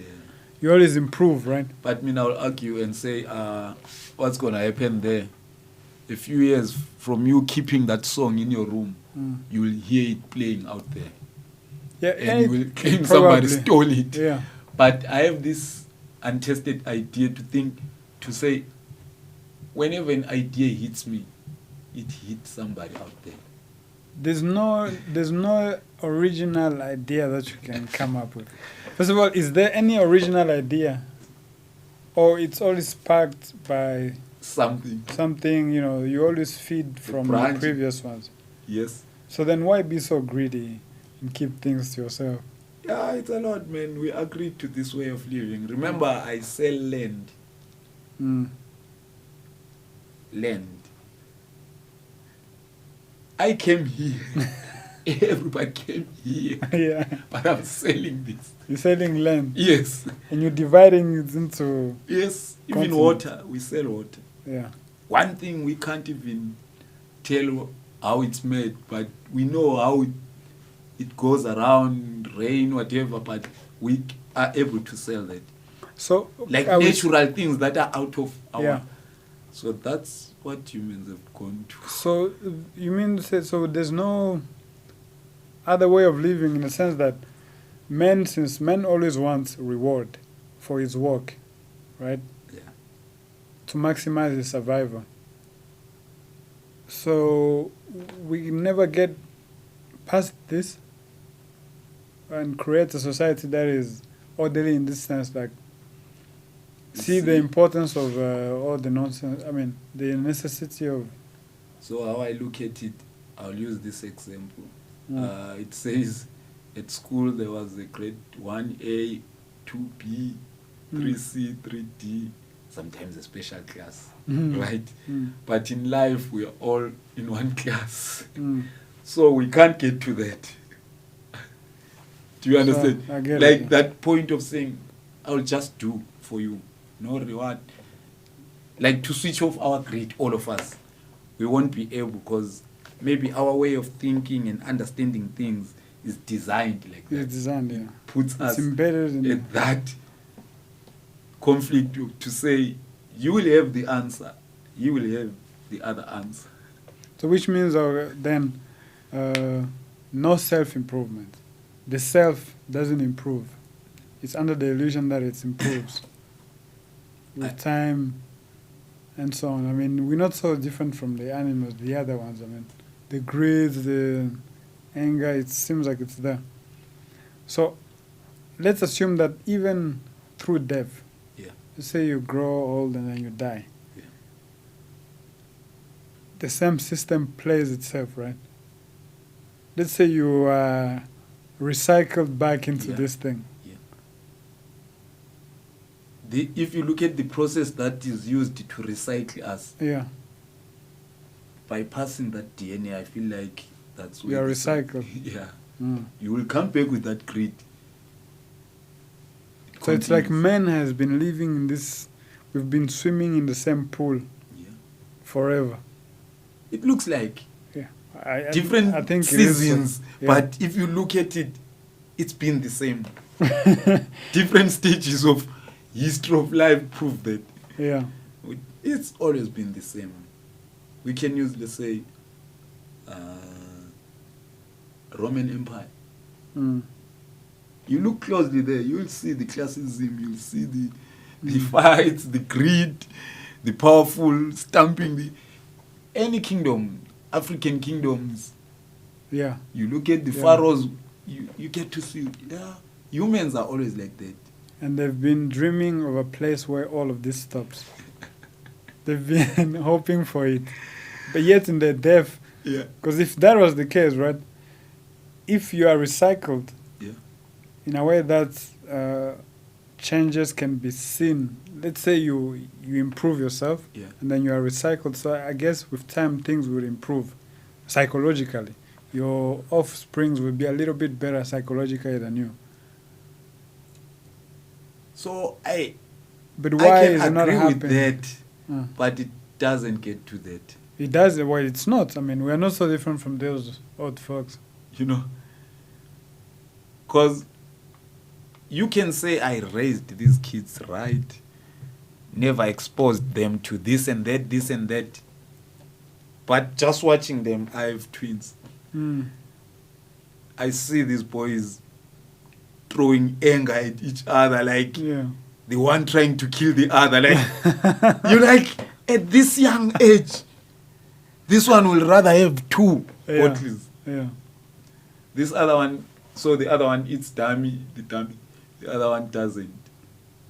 The one who doesn't eat dummy will just for fun just take it and throw it outside, so that this one cries and he laughs. And they are babies, not yet two. Yeah. So when I look at all those things, it tells me these things are in us. They're in us. That's Hence, how we that design. thing, it looks like we're learning, but we already know. Yeah, so we are selfish by nature. And you trying to be unselfish is the selfishness. But you don't want to accept that. You want to appear as if, I'm a good guy. I think about other people. But that's selfishness. That is selfishness. It is. Yeah. That's you trying to, rise from the ground, but that's still selfishness. So I can say all these things that have been deemed bad, wrong, they are part of us. They are Whenever us. we deprive ourselves from doing them. You sharpening them. They're going to come in full power afterwards. And enough, I posted that last time. What did you post? Yeah, I saw something like that. Like, they say when you suppress your anger, it grows. It grows. But if you accept it, accept it in the sense, not that you indulge in it, you look at it. Any emotion, whether it's lust, anger, jealousy, fear, all of that, if you really look at it as it's happening, it loses value, it disappears. Just like those thoughts I was doing. Just like those thoughts. Yeah, I'll agree with you. You give it power. By pretending, by lying. So anything that isn't factual, if you don't live a factual life in your daily life, you are setting yourself up for failure. Because you are living in an illusion. And anything illusory it can't stand, it has to break. The example that comes into my head is this of saying, do we have a faithful man? A faithful man? As in relationship-wise? Yeah. No, I think or you just have to discipline yourself. There's no faith. I don't see a faithful man. I'm sorry for all the husbands out there. Maybe I've always questioned myself. There's no faithful. Since you will continue seeing the more beautiful, the more successful, the more attractive, the more... Sometimes even less. So are you still faithful? Sometimes even less. You're right. Less beautiful or less successful. Maybe because you're attracted. Yeah. Maybe because you're insecure. You want something less challenging. So the ones that are so-called faithful are the ones that torture themselves. Growing that beast in them. Yeah, growing that beast in them. Like, I'm a faithful man. I can't do this. So he lives in conflict within himself. Yeah. And hopefully he doesn't ever find a chance. Some of them wake up at 70 years old and divorce, go somewhere in Taiwan and try to... Because I look at it, even they say to solve the mystery, go back to history. There's no point, but we still keep on believing on such ideas that you can be faithful, you can be good, only good. You can be a church goer and not participate in what and you'll be deemed good. What makes us get stuck in those kind of ideas? The illusion, the very first illusion. So it seems like all our lifestyle is also illusory. You don't want to live a factual life. And again, by factual, I don't mean indulge in those things. In fact, if you actually look at it factually, you live that's what I call a good life. A good life isn't living according to established norms of I'm going to do this because it's accepted. This way, No, it's actually living a factual life. But humans are scared of change. A factual life means opening yourself to new things every day. Yeah, in what sense? Like, more like most humans, we like to do things in a certain way, keep up a certain pattern. Get stuck into that pattern. But when I look at living the factual way of living, you'll be introducing something new too. Yeah, because you're abandoning everything behind. Every time. Yeah, or anything established. And being comfortable with that. Yeah. That's where I feel like as humans, we fail to go to that. But that's our stupidity. You see. You know why? Because if you live that life in the sense that you're even abandoning anything dead, structurally, to the best of your ability, because, I mean, structures are important. They give us security to some extent, even physically. You know, establish order in one manner. But really, psychologically, if you abandon all of those things, from moment to moment, then you're opening yourself even to an entirely different way of living, of seeing actually how things are rising from nothing, seeing creation. See that, what we were mentioning, playing the game outside of the game. Yeah. But you're scared there because... Yeah, it's not comfortable. Like, it's not.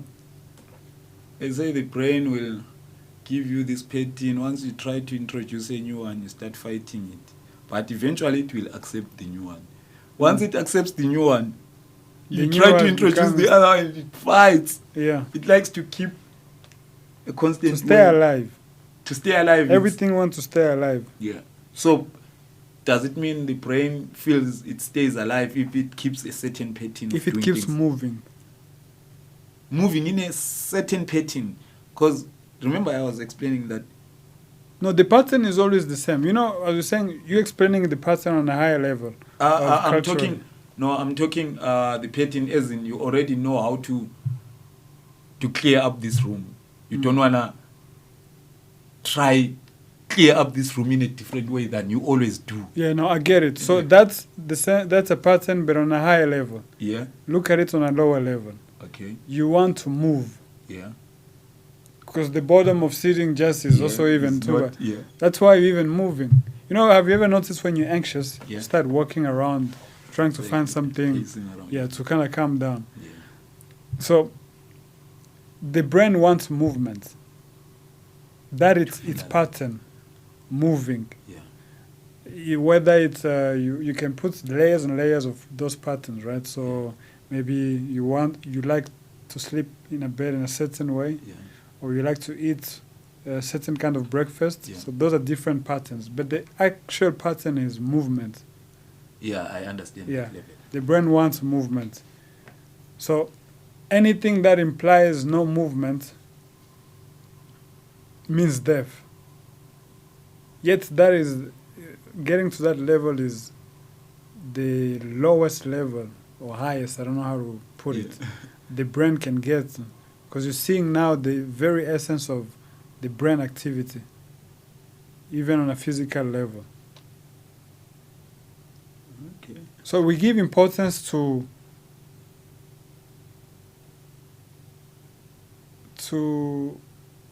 how fast we can do things, you know, where we will get, and so on. Not too much importance to how slow, you know, I don't know how to put it. I need to find another way to put it. Go with it. Yeah, I need to find another way to put it.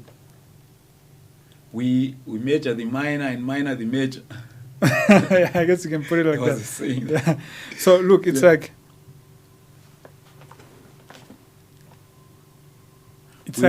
we worried about how fast we're gonna get there, not regarding what's gonna be. What is the movement of getting there? There. Yeah. So it's like we are so worried about what's there instead of here. The secret of life isn't too far there. It's too close. Yeah. So even in your thinking process. I've thought about that. I've thought about that because I've looked at it even in this way. We are so worried about our death, what's going to happen when we die, yet we're not worried about what's really happening. Yeah. Now, a typical example of that is a guy at my age is supposed to have, funeral policy. If I have one, I'm deemed responsible. Compared to the one living life, like living, enjoying life. You see the way of thinking I'm trying to balance with the same thing, that we value the destination and forget where we are. The actuality. Yes. Yeah. So you will find us worried about, when I die, they need to buy this. I don't want to bother people. You won't bother people. You will be dead. Well, even bothering them is... It's now. You're bothering them now. Yeah. So we are wired in a way that we will worry about the afterlife. Hence, even the religion, I feel like it pushes that agenda. You worry about the afterlife, but it will never tell you about the current. Like, you need to find ways to live, like get a job. Their values are based on illusions instead of actuality. So, live a good life so that you can live a good afterlife. So there's a motive behind every action. There's no virtue in that. But you're living here. Yeah. That side, it says you'll be dead. But you're more worried of that side that says you'll be dead. Well, they don't even accept that you'll be dead. Here. Do they even accept that they are dead? That they will be dead? They say, no, life after death. Isn't it? Yeah, I think our way of understanding this thing, it's where it fits. Because I never understood why I should be worried about what happens after I die. It's something we all don't have proof of. Yeah, well, you have proof through... You don't know exactly what happens for sure, but you've seen some guys that don't move anymore. So you they do nothing. Nothing happens. Nothing that way. Nothing. Us, the living, we do something. We bury them. We do whatever needs to be done. Them, they don't do anything. Yeah, so, but you can't accept that. You want to move, to fly around. What proof do we need to say at that point there is no value at that? You'd rather have shares maybe now in a company than have a funeral policy for when which one will have weight? If I use those two as examples. Yeah, you'd rather the shares now or the golden coffin. Yeah, no, I think you'd rather equip whoever's gonna left behind to take, if you really want to be taken care of after. Take care of the people guys, here. That side, it doesn't matter. I see you drifting to also that way of thinking to say, you done. You done, you out. Yeah, but I think what they mean is some of them don't want to be a burden to the ones that are left behind, because your body will rot. It will smell bad. You're missing the point. No, but I know what you mean. No, man, you out. It's not you don't even know all those things. Yeah. It's just you imagining what will happen. Yeah, well, you're preparing. Well, it's the same as you planning for, I'm going to drive back home. I need some fuel in my car. So it's the same kind of planning. If you think about it, our whole life is planning. It's planning. Is there need to plan? Yeah. Well, you plan because you don't want to take the risk of dying. So you want to guarantee continuation, isn't it? Yeah. So you acquire food, you acquire stuff. I never understood that way of thinking, because you are living now. Why worry about what's going to happen when you are not living? Like, go deeper with that thought. Like, Yeah, I see. And that, we are so tuned into fixing what's going to happen when we are no longer here than fixing what's happening now. I think for some, it depends on people maybe. But I believe for some is still the escape from death, right?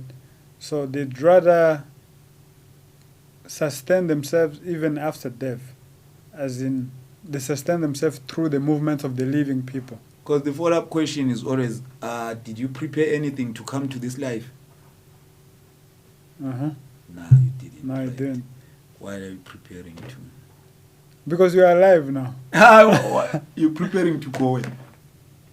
Well, the people people have a very good ideas of what's going to happen after. Yeah, I mean, who's going to accept that? If you can't accept nothing now, you think you will accept it in your death. That's why I feel it's a wrong way of living if you're only factually, because you might just be surprised. Maybe you will continue in that whole pool, swimming in the same pool. You might as well decide to get off. You know. So I was saying the secret to life seems like it's not how fast things go or how far things will go. It's more of it's too close. Yeah. So even in the thinking process, if you watch, not what you're thinking about, but actually see how thinking happens, and realize that there's no awareness of a thought if it isn't through another thought. There's no awareness of it. You can't say that I'm looking at thoughts coming. That's thinking. You're using another thought to recognize a thought. That is the movement of our psyche. Okay, I understand it. Now, if you do that, right? I wish there was that other guy who was so tuned into Bible. He would explain it further, maybe. Yeah. The creations, but there were other guy who did a podcast with. I think he understands the Bible better. Oh, you understand? I was with him yesterday. Yeah. We were talking about free will. It was yesterday or the day before yesterday. So he was explaining to me the idea of free will in terms of Christianity. What do you think about that, by the way? What is freedom of will?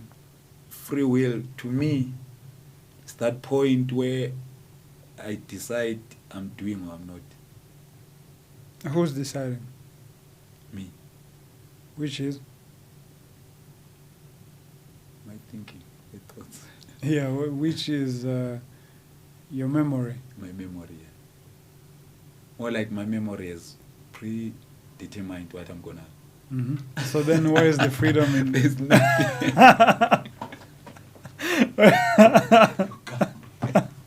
Cut me on something I knew, but I fell for it. Thinking I can explain it. Yeah, because there's no free will when you go deeper to that level. To that level. But to this level of living physicality, I'll go or I'm not going. Or you're under the impression that you're deciding. Yeah. Yeah. But are you? I'm not. It's already predetermined. Even the choice that you fall into, you can see the reasons why you fell into that. So people listen to this now, and then they become scared because people like established order. They will say, well, then you mean to say then every criminal can go out there and say I killed because there's no free will. Well, first, if you listen to this and go and kill because you listen to this, that just proves our point. You've just decided to act upon some information. So that's very stupid, first of all. But that's the reality of things. Yeah, it is. And it shows the responsibility that we actually have in terms of other people. Because who are you to judge people? To say on that point, nothing is solely good. In it, there is, like everything is a coin. It has its other side and the other side. So whenever you look at things that way, it simplifies them. It goes to that duality in one thing. The head and the tail, but it's still that 5 rand coin. It's just that one thing.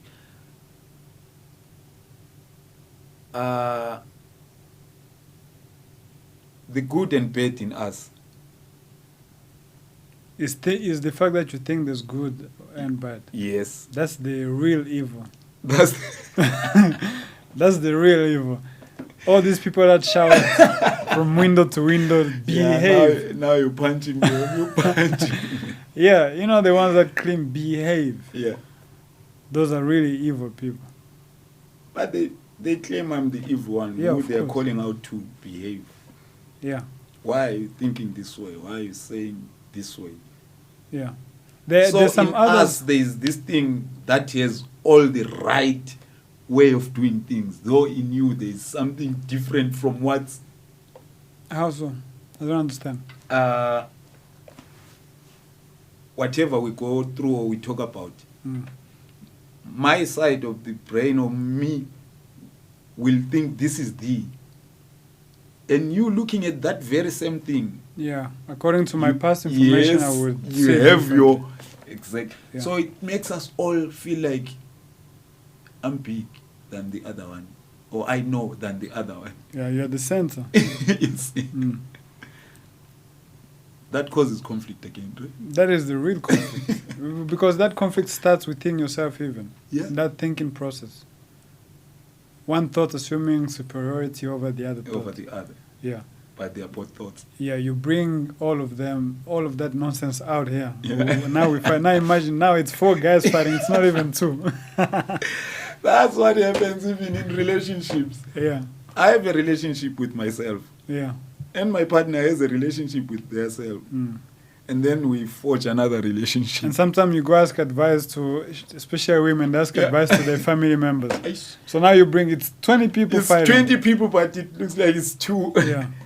Yeah. So, you know, okay, if you see this, Yeah. right?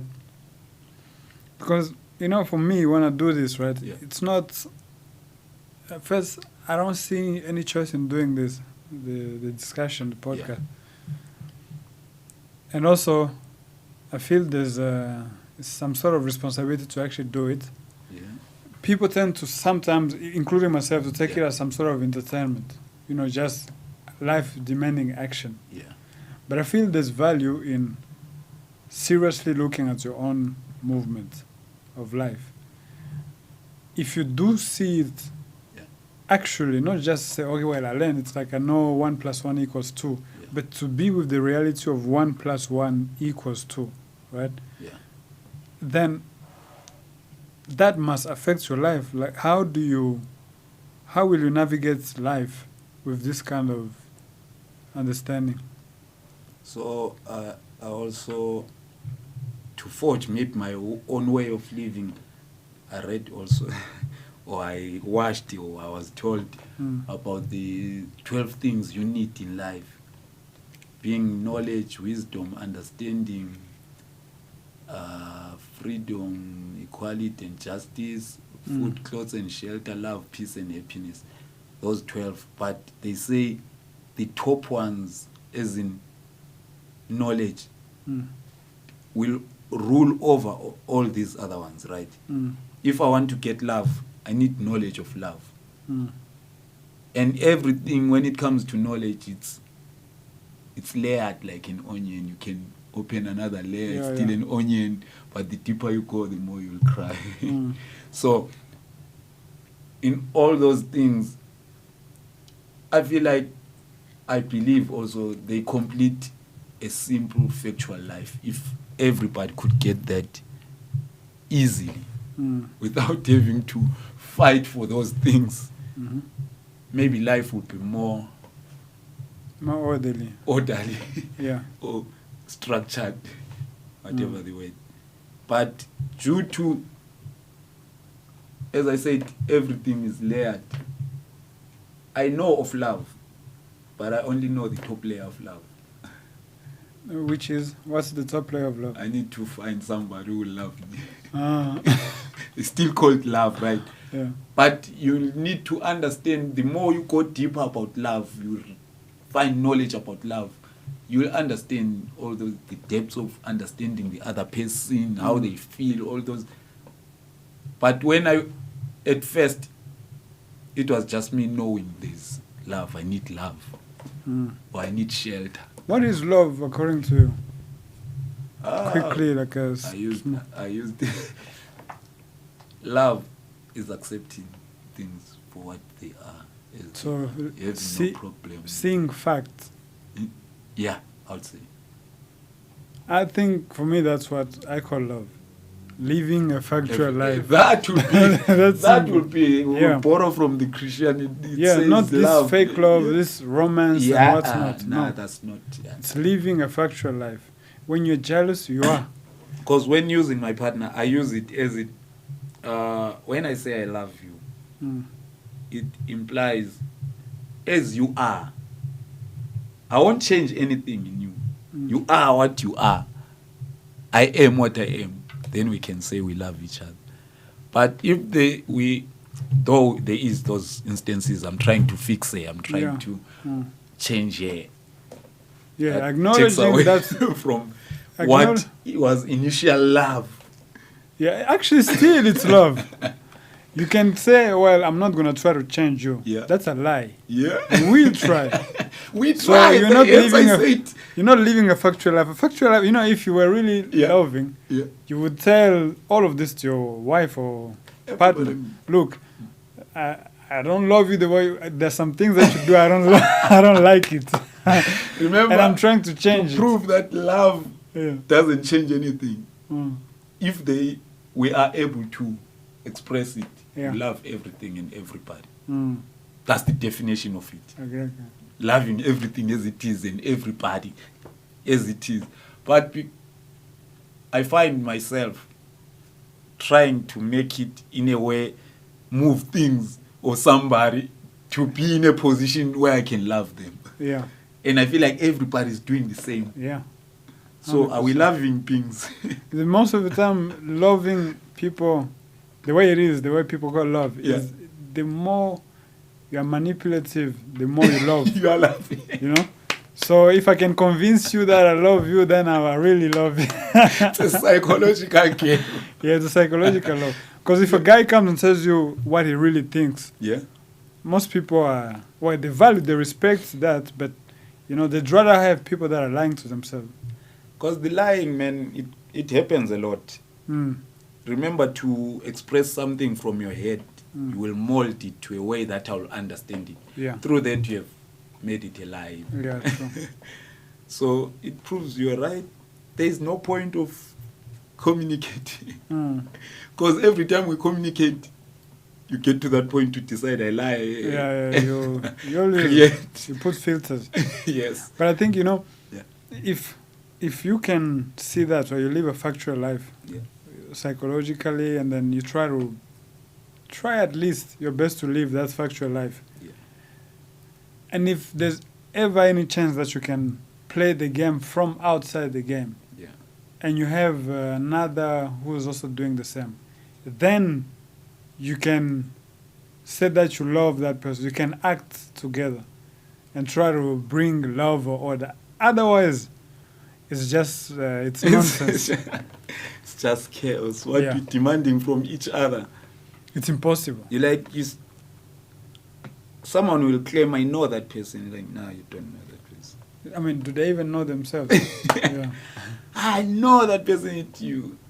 There is this saying that say you can't find the same person twice. Yeah, because, even you right now, when you came, I was a different one. Different one, you keep on adding. Yeah. So, but yet we want consistency, we want permanence. We want things to stay the same. So, by trying to maintain this character that you know in me, am I restricting myself from growing? Could I say I'm restricting myself from growing? Trying to maintain this Alex everybody knows around me. First, and trying to maintain those orders, the structures, the systems, they understand when living with Alex. Am I restricting myself? Can I say I'm restricting? Yeah. Yeah, well, you are restricting yourself, that's for sure, but not from growing. Yeah. There's no psychological growth. Yeah. You are involved in the same pattern. So what could I say I'm restricting myself from? Experiencing? You are restricting yourself from fact. So you are under an illusion.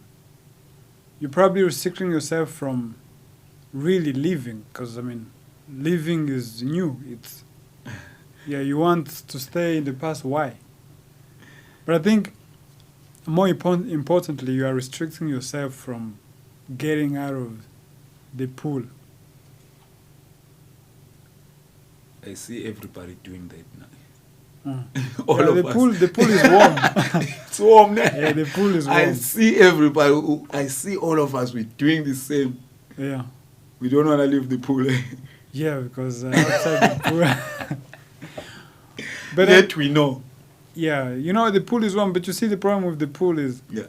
it gets warm and cold, you know, according to whoever is controlling the pool. Yeah. You can decide to make it colder or hotter, and you cry about it. And Yeah. there's no point to cry.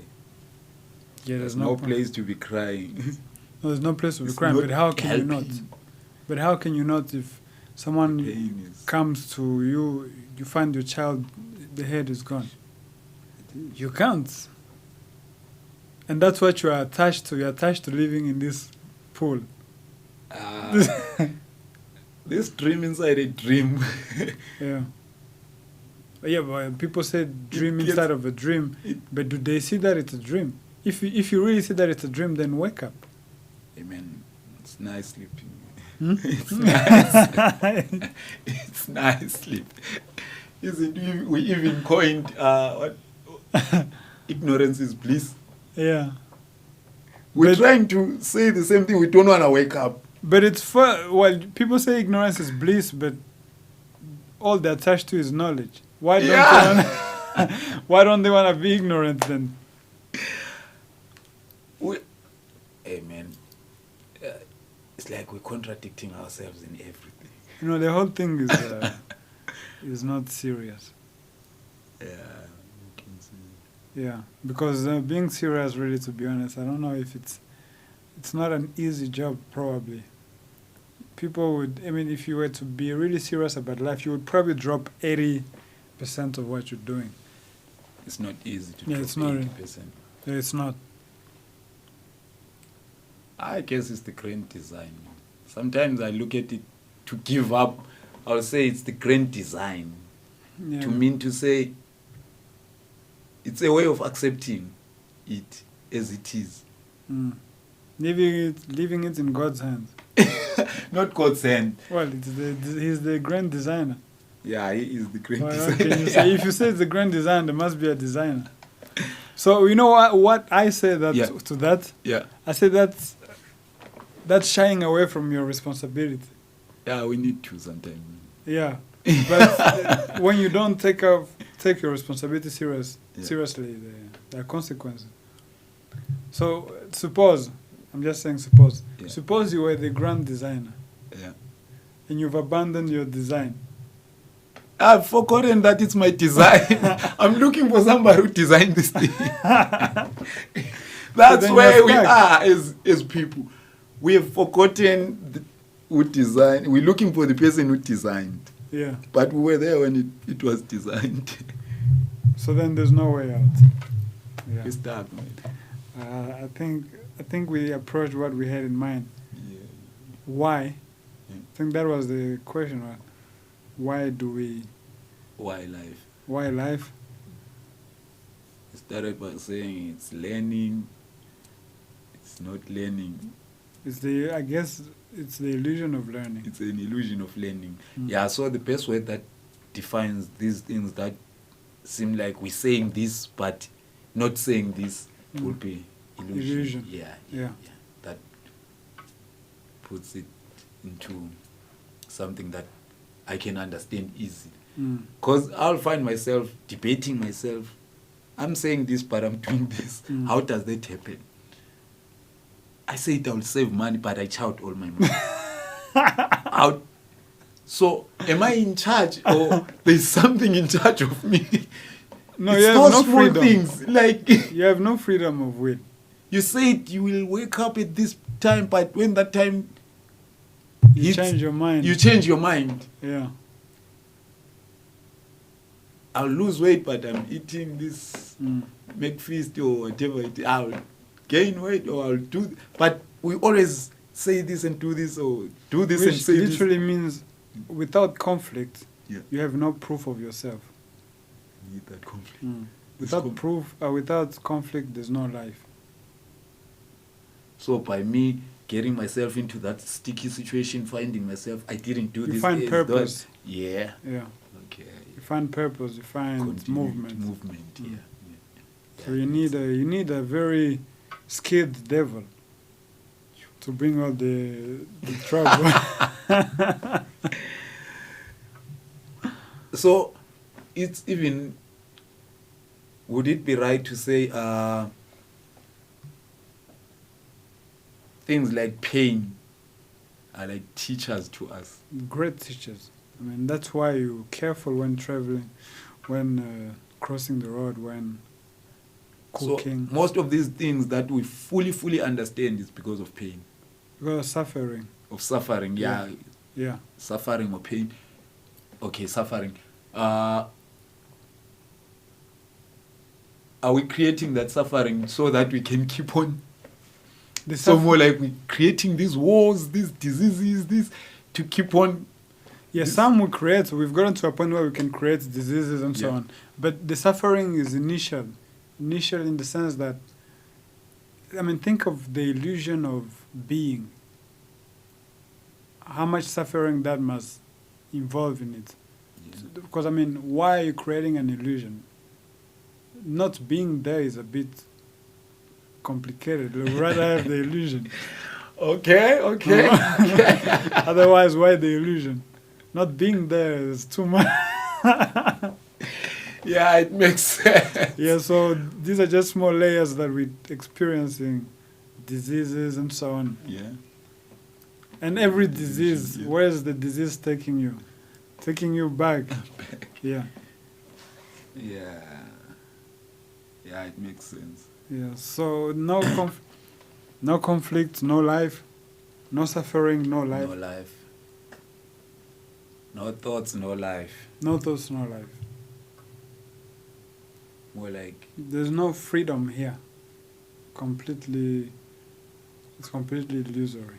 The freedom to do something. The freedom here, it's illusion. No, it's illusion. An illusion, yeah. It's a complete illusion. I would say the freedom is in the capacity to create. Because illusion means creation, right? Yeah, I would say creation, but not creating. Yeah, it's a creation that comes out of nothing. Of nothing, yeah. That's an illusion. That's the illusion. It's there, but it's not there. Yeah. Yeah. Because it's nothing. Yeah. So that is... English sometimes explains itself, but... actually, language is very, very... sometimes when I think about it, any language actually, it's like even our African languages, French, English, every word, even if you look at the definition of it, it explains everything. To that thing you were saying, the question is the answer. Is the answer. These words, when you look them closely, you get to see, Because now, I'm breaking down illusion to nothing. Illusion to nothing.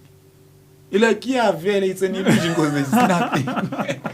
But I've been going fast on that word, understanding it, but not understanding it. Yeah. You see? Then we learn. Man. With any word at all, all the answers are in that same word, Any question contains all the answers. All the answers, it makes sense. Yeah. So I would say that is freedom, the capacity of creation. So more like those 12 friends I was talking about, the knowledge, it's the things we need to have a structured physical life, maybe. What? Those, said knowledge, those 12 wisdom, principles. Yeah, those principles, like the freedom, we're talking in the physical. Yeah, I would like say... you are free to move around in that layer, not in no, a I layer would to say you are free. Yeah, so which means there's no freedom. So all those 12 principles are just to keep you... No, they're the backbone of your lack of freedom. Go deeper, man. I like that. Go deeper. No, seriously. Any principle, right? Yeah. Any knowledge. Yeah. Whatever you call wisdom, that implies thoughts, implies memory, implies time. Yeah. And where there's time, it's a reactionary movement, right? What has happened yesterday will trigger. So in time, there's no freedom. Whether you have values or no values, principles or not, it implies time. In terms of time, time is created by my brain. Yeah. Time is in consideration to what's happening. So more like, now I can ask myself, how long have I been here? My brain will create that estimation I've been here for. Yeah, because there's a recognition of here. Yeah. There's a recognition of being. Yeah. Recognition so your past is the proof of time. Without past, there's no time. Time is always the past. Even your idea of tomorrow is the past. Yeah. So time is the restriction of freedom. Because with time, you are linked. It's something gone. So there's no creation in it. It's death. Dead kind of. So I would say all those 12 principles, values, attachment, pleasure, pain, all of that, all of life is the restriction of freedom. Because you're just playing in the same circle, the same principle, the same something pool. That has been designed. Yeah, the design, the pool. Freedom is outside of the design. It's the creation of the design. The creation of the illusion. The creation of the illusion. Yeah. So, which means anything can be altered any way. Because if it's illusory, it's not there. Then there's no limits to how it can manifest. More like we should be living at that point of, if there is there is a state, I know. We should be living at that state of creating that illusion. Yeah, that state you get to be in control of the illusion. Yeah, that state of materialization of the illusion, I guess. Yes. Yeah. That's what we're trying to live in, but while it's creating that illusion, we lose ourselves, find ourselves on the Once the illusion is created, whatever thing that is within the illusion is doomed forever. Yo, man. That is true. Yeah. That's the real hell. Whatever that is there, it's finished. So, because the other has always been free and will always be free. Yeah. Not the illusion. The illusion has never been free. No, I understand. Yeah. I understand. Brennan, it's 2 hours, right? Already? 2 hours 18. Oof. We even passed. We passed? Yeah, 2 hours 18. Yeah. But yeah, I think we tackled some of the things. Thanks a lot for coming, my brother. I hope this was interesting for you. It was indeed. You know, I enjoy these kind of conversations. Though we have moved to that level of saying, I'm not learning, but just ruffling my brain, introducing new ways of looking at this thing. Still this mic, but you just showed me another way of looking at it, but we still, it was a good one. I enjoy such. No, I think, you should take this and by the way, don't take my word for it. We discovered it together. There's no way I could have come up with this if you don't put this.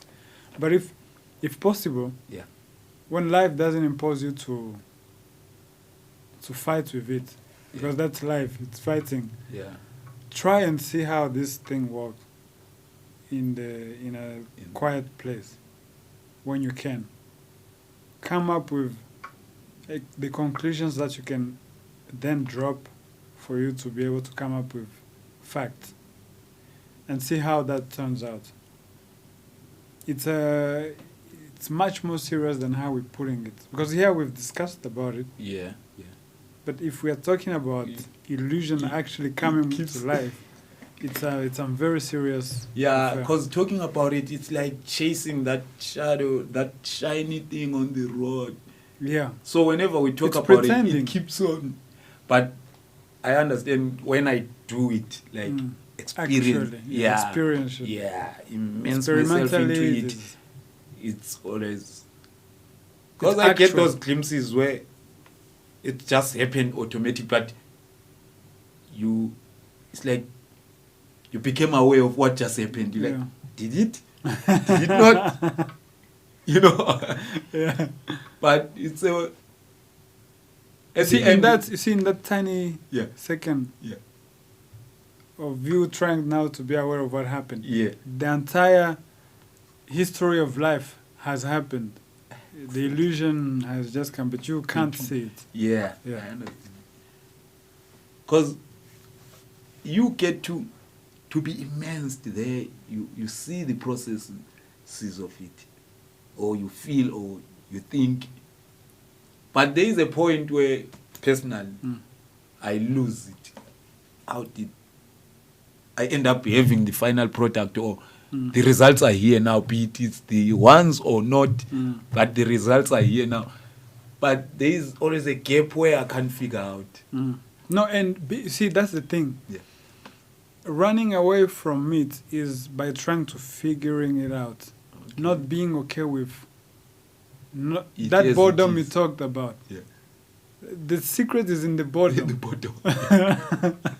Not the action. Not the action. Yeah, not the playing around with knowledge. Because this awareness comes back when the action has happened. Yeah.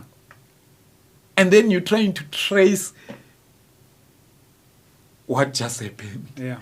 That's where I get to lose it. But as you're saying, I keep on experimenting, trying it until I can wield this sword wield it and see it actually. Then we can really talk. Then there's some other way of communicating that doesn't necessarily involve even talking. I believe you. Yeah. I've seen in my job, I'll talk with the customer without talking, and we will fight sometimes. Awesome. Until they get off, they bang the door, and we never say the word. I know that kind of communicate. Yeah. Like, some will be happy, and then end up speaking it out. However they are feeling. Whatever they were saying before saying it. No, relying on the senses, the common senses we have, is actually ignoring so much. There's so much that happens outside what you see or hear. What you hear. I would say the bulk of it happens outside of it. The senses filter the immensity of information. They do the biases. Yeah, they filter to make it what we see, but there's so much more outside. Well, let's not take too much of Brandon's time. Thank you very much, everyone, for being with us. I hope you enjoyed the discussion. And as I always say, this is not something to believe. It's something to do. It's a journey, and hopefully you'll have enough courage to do it and enjoy. It's enjoyable, although it's serious, but it's enjoyable. Thanks. See you next time. Want to say something to... all I can say is nothing's right, nothing's wrong. Just continue with it. Yeah. You are where you're supposed to be. Yeah, that's a good one. Thanks, my brother. Brandon, thank you so much. Cheers.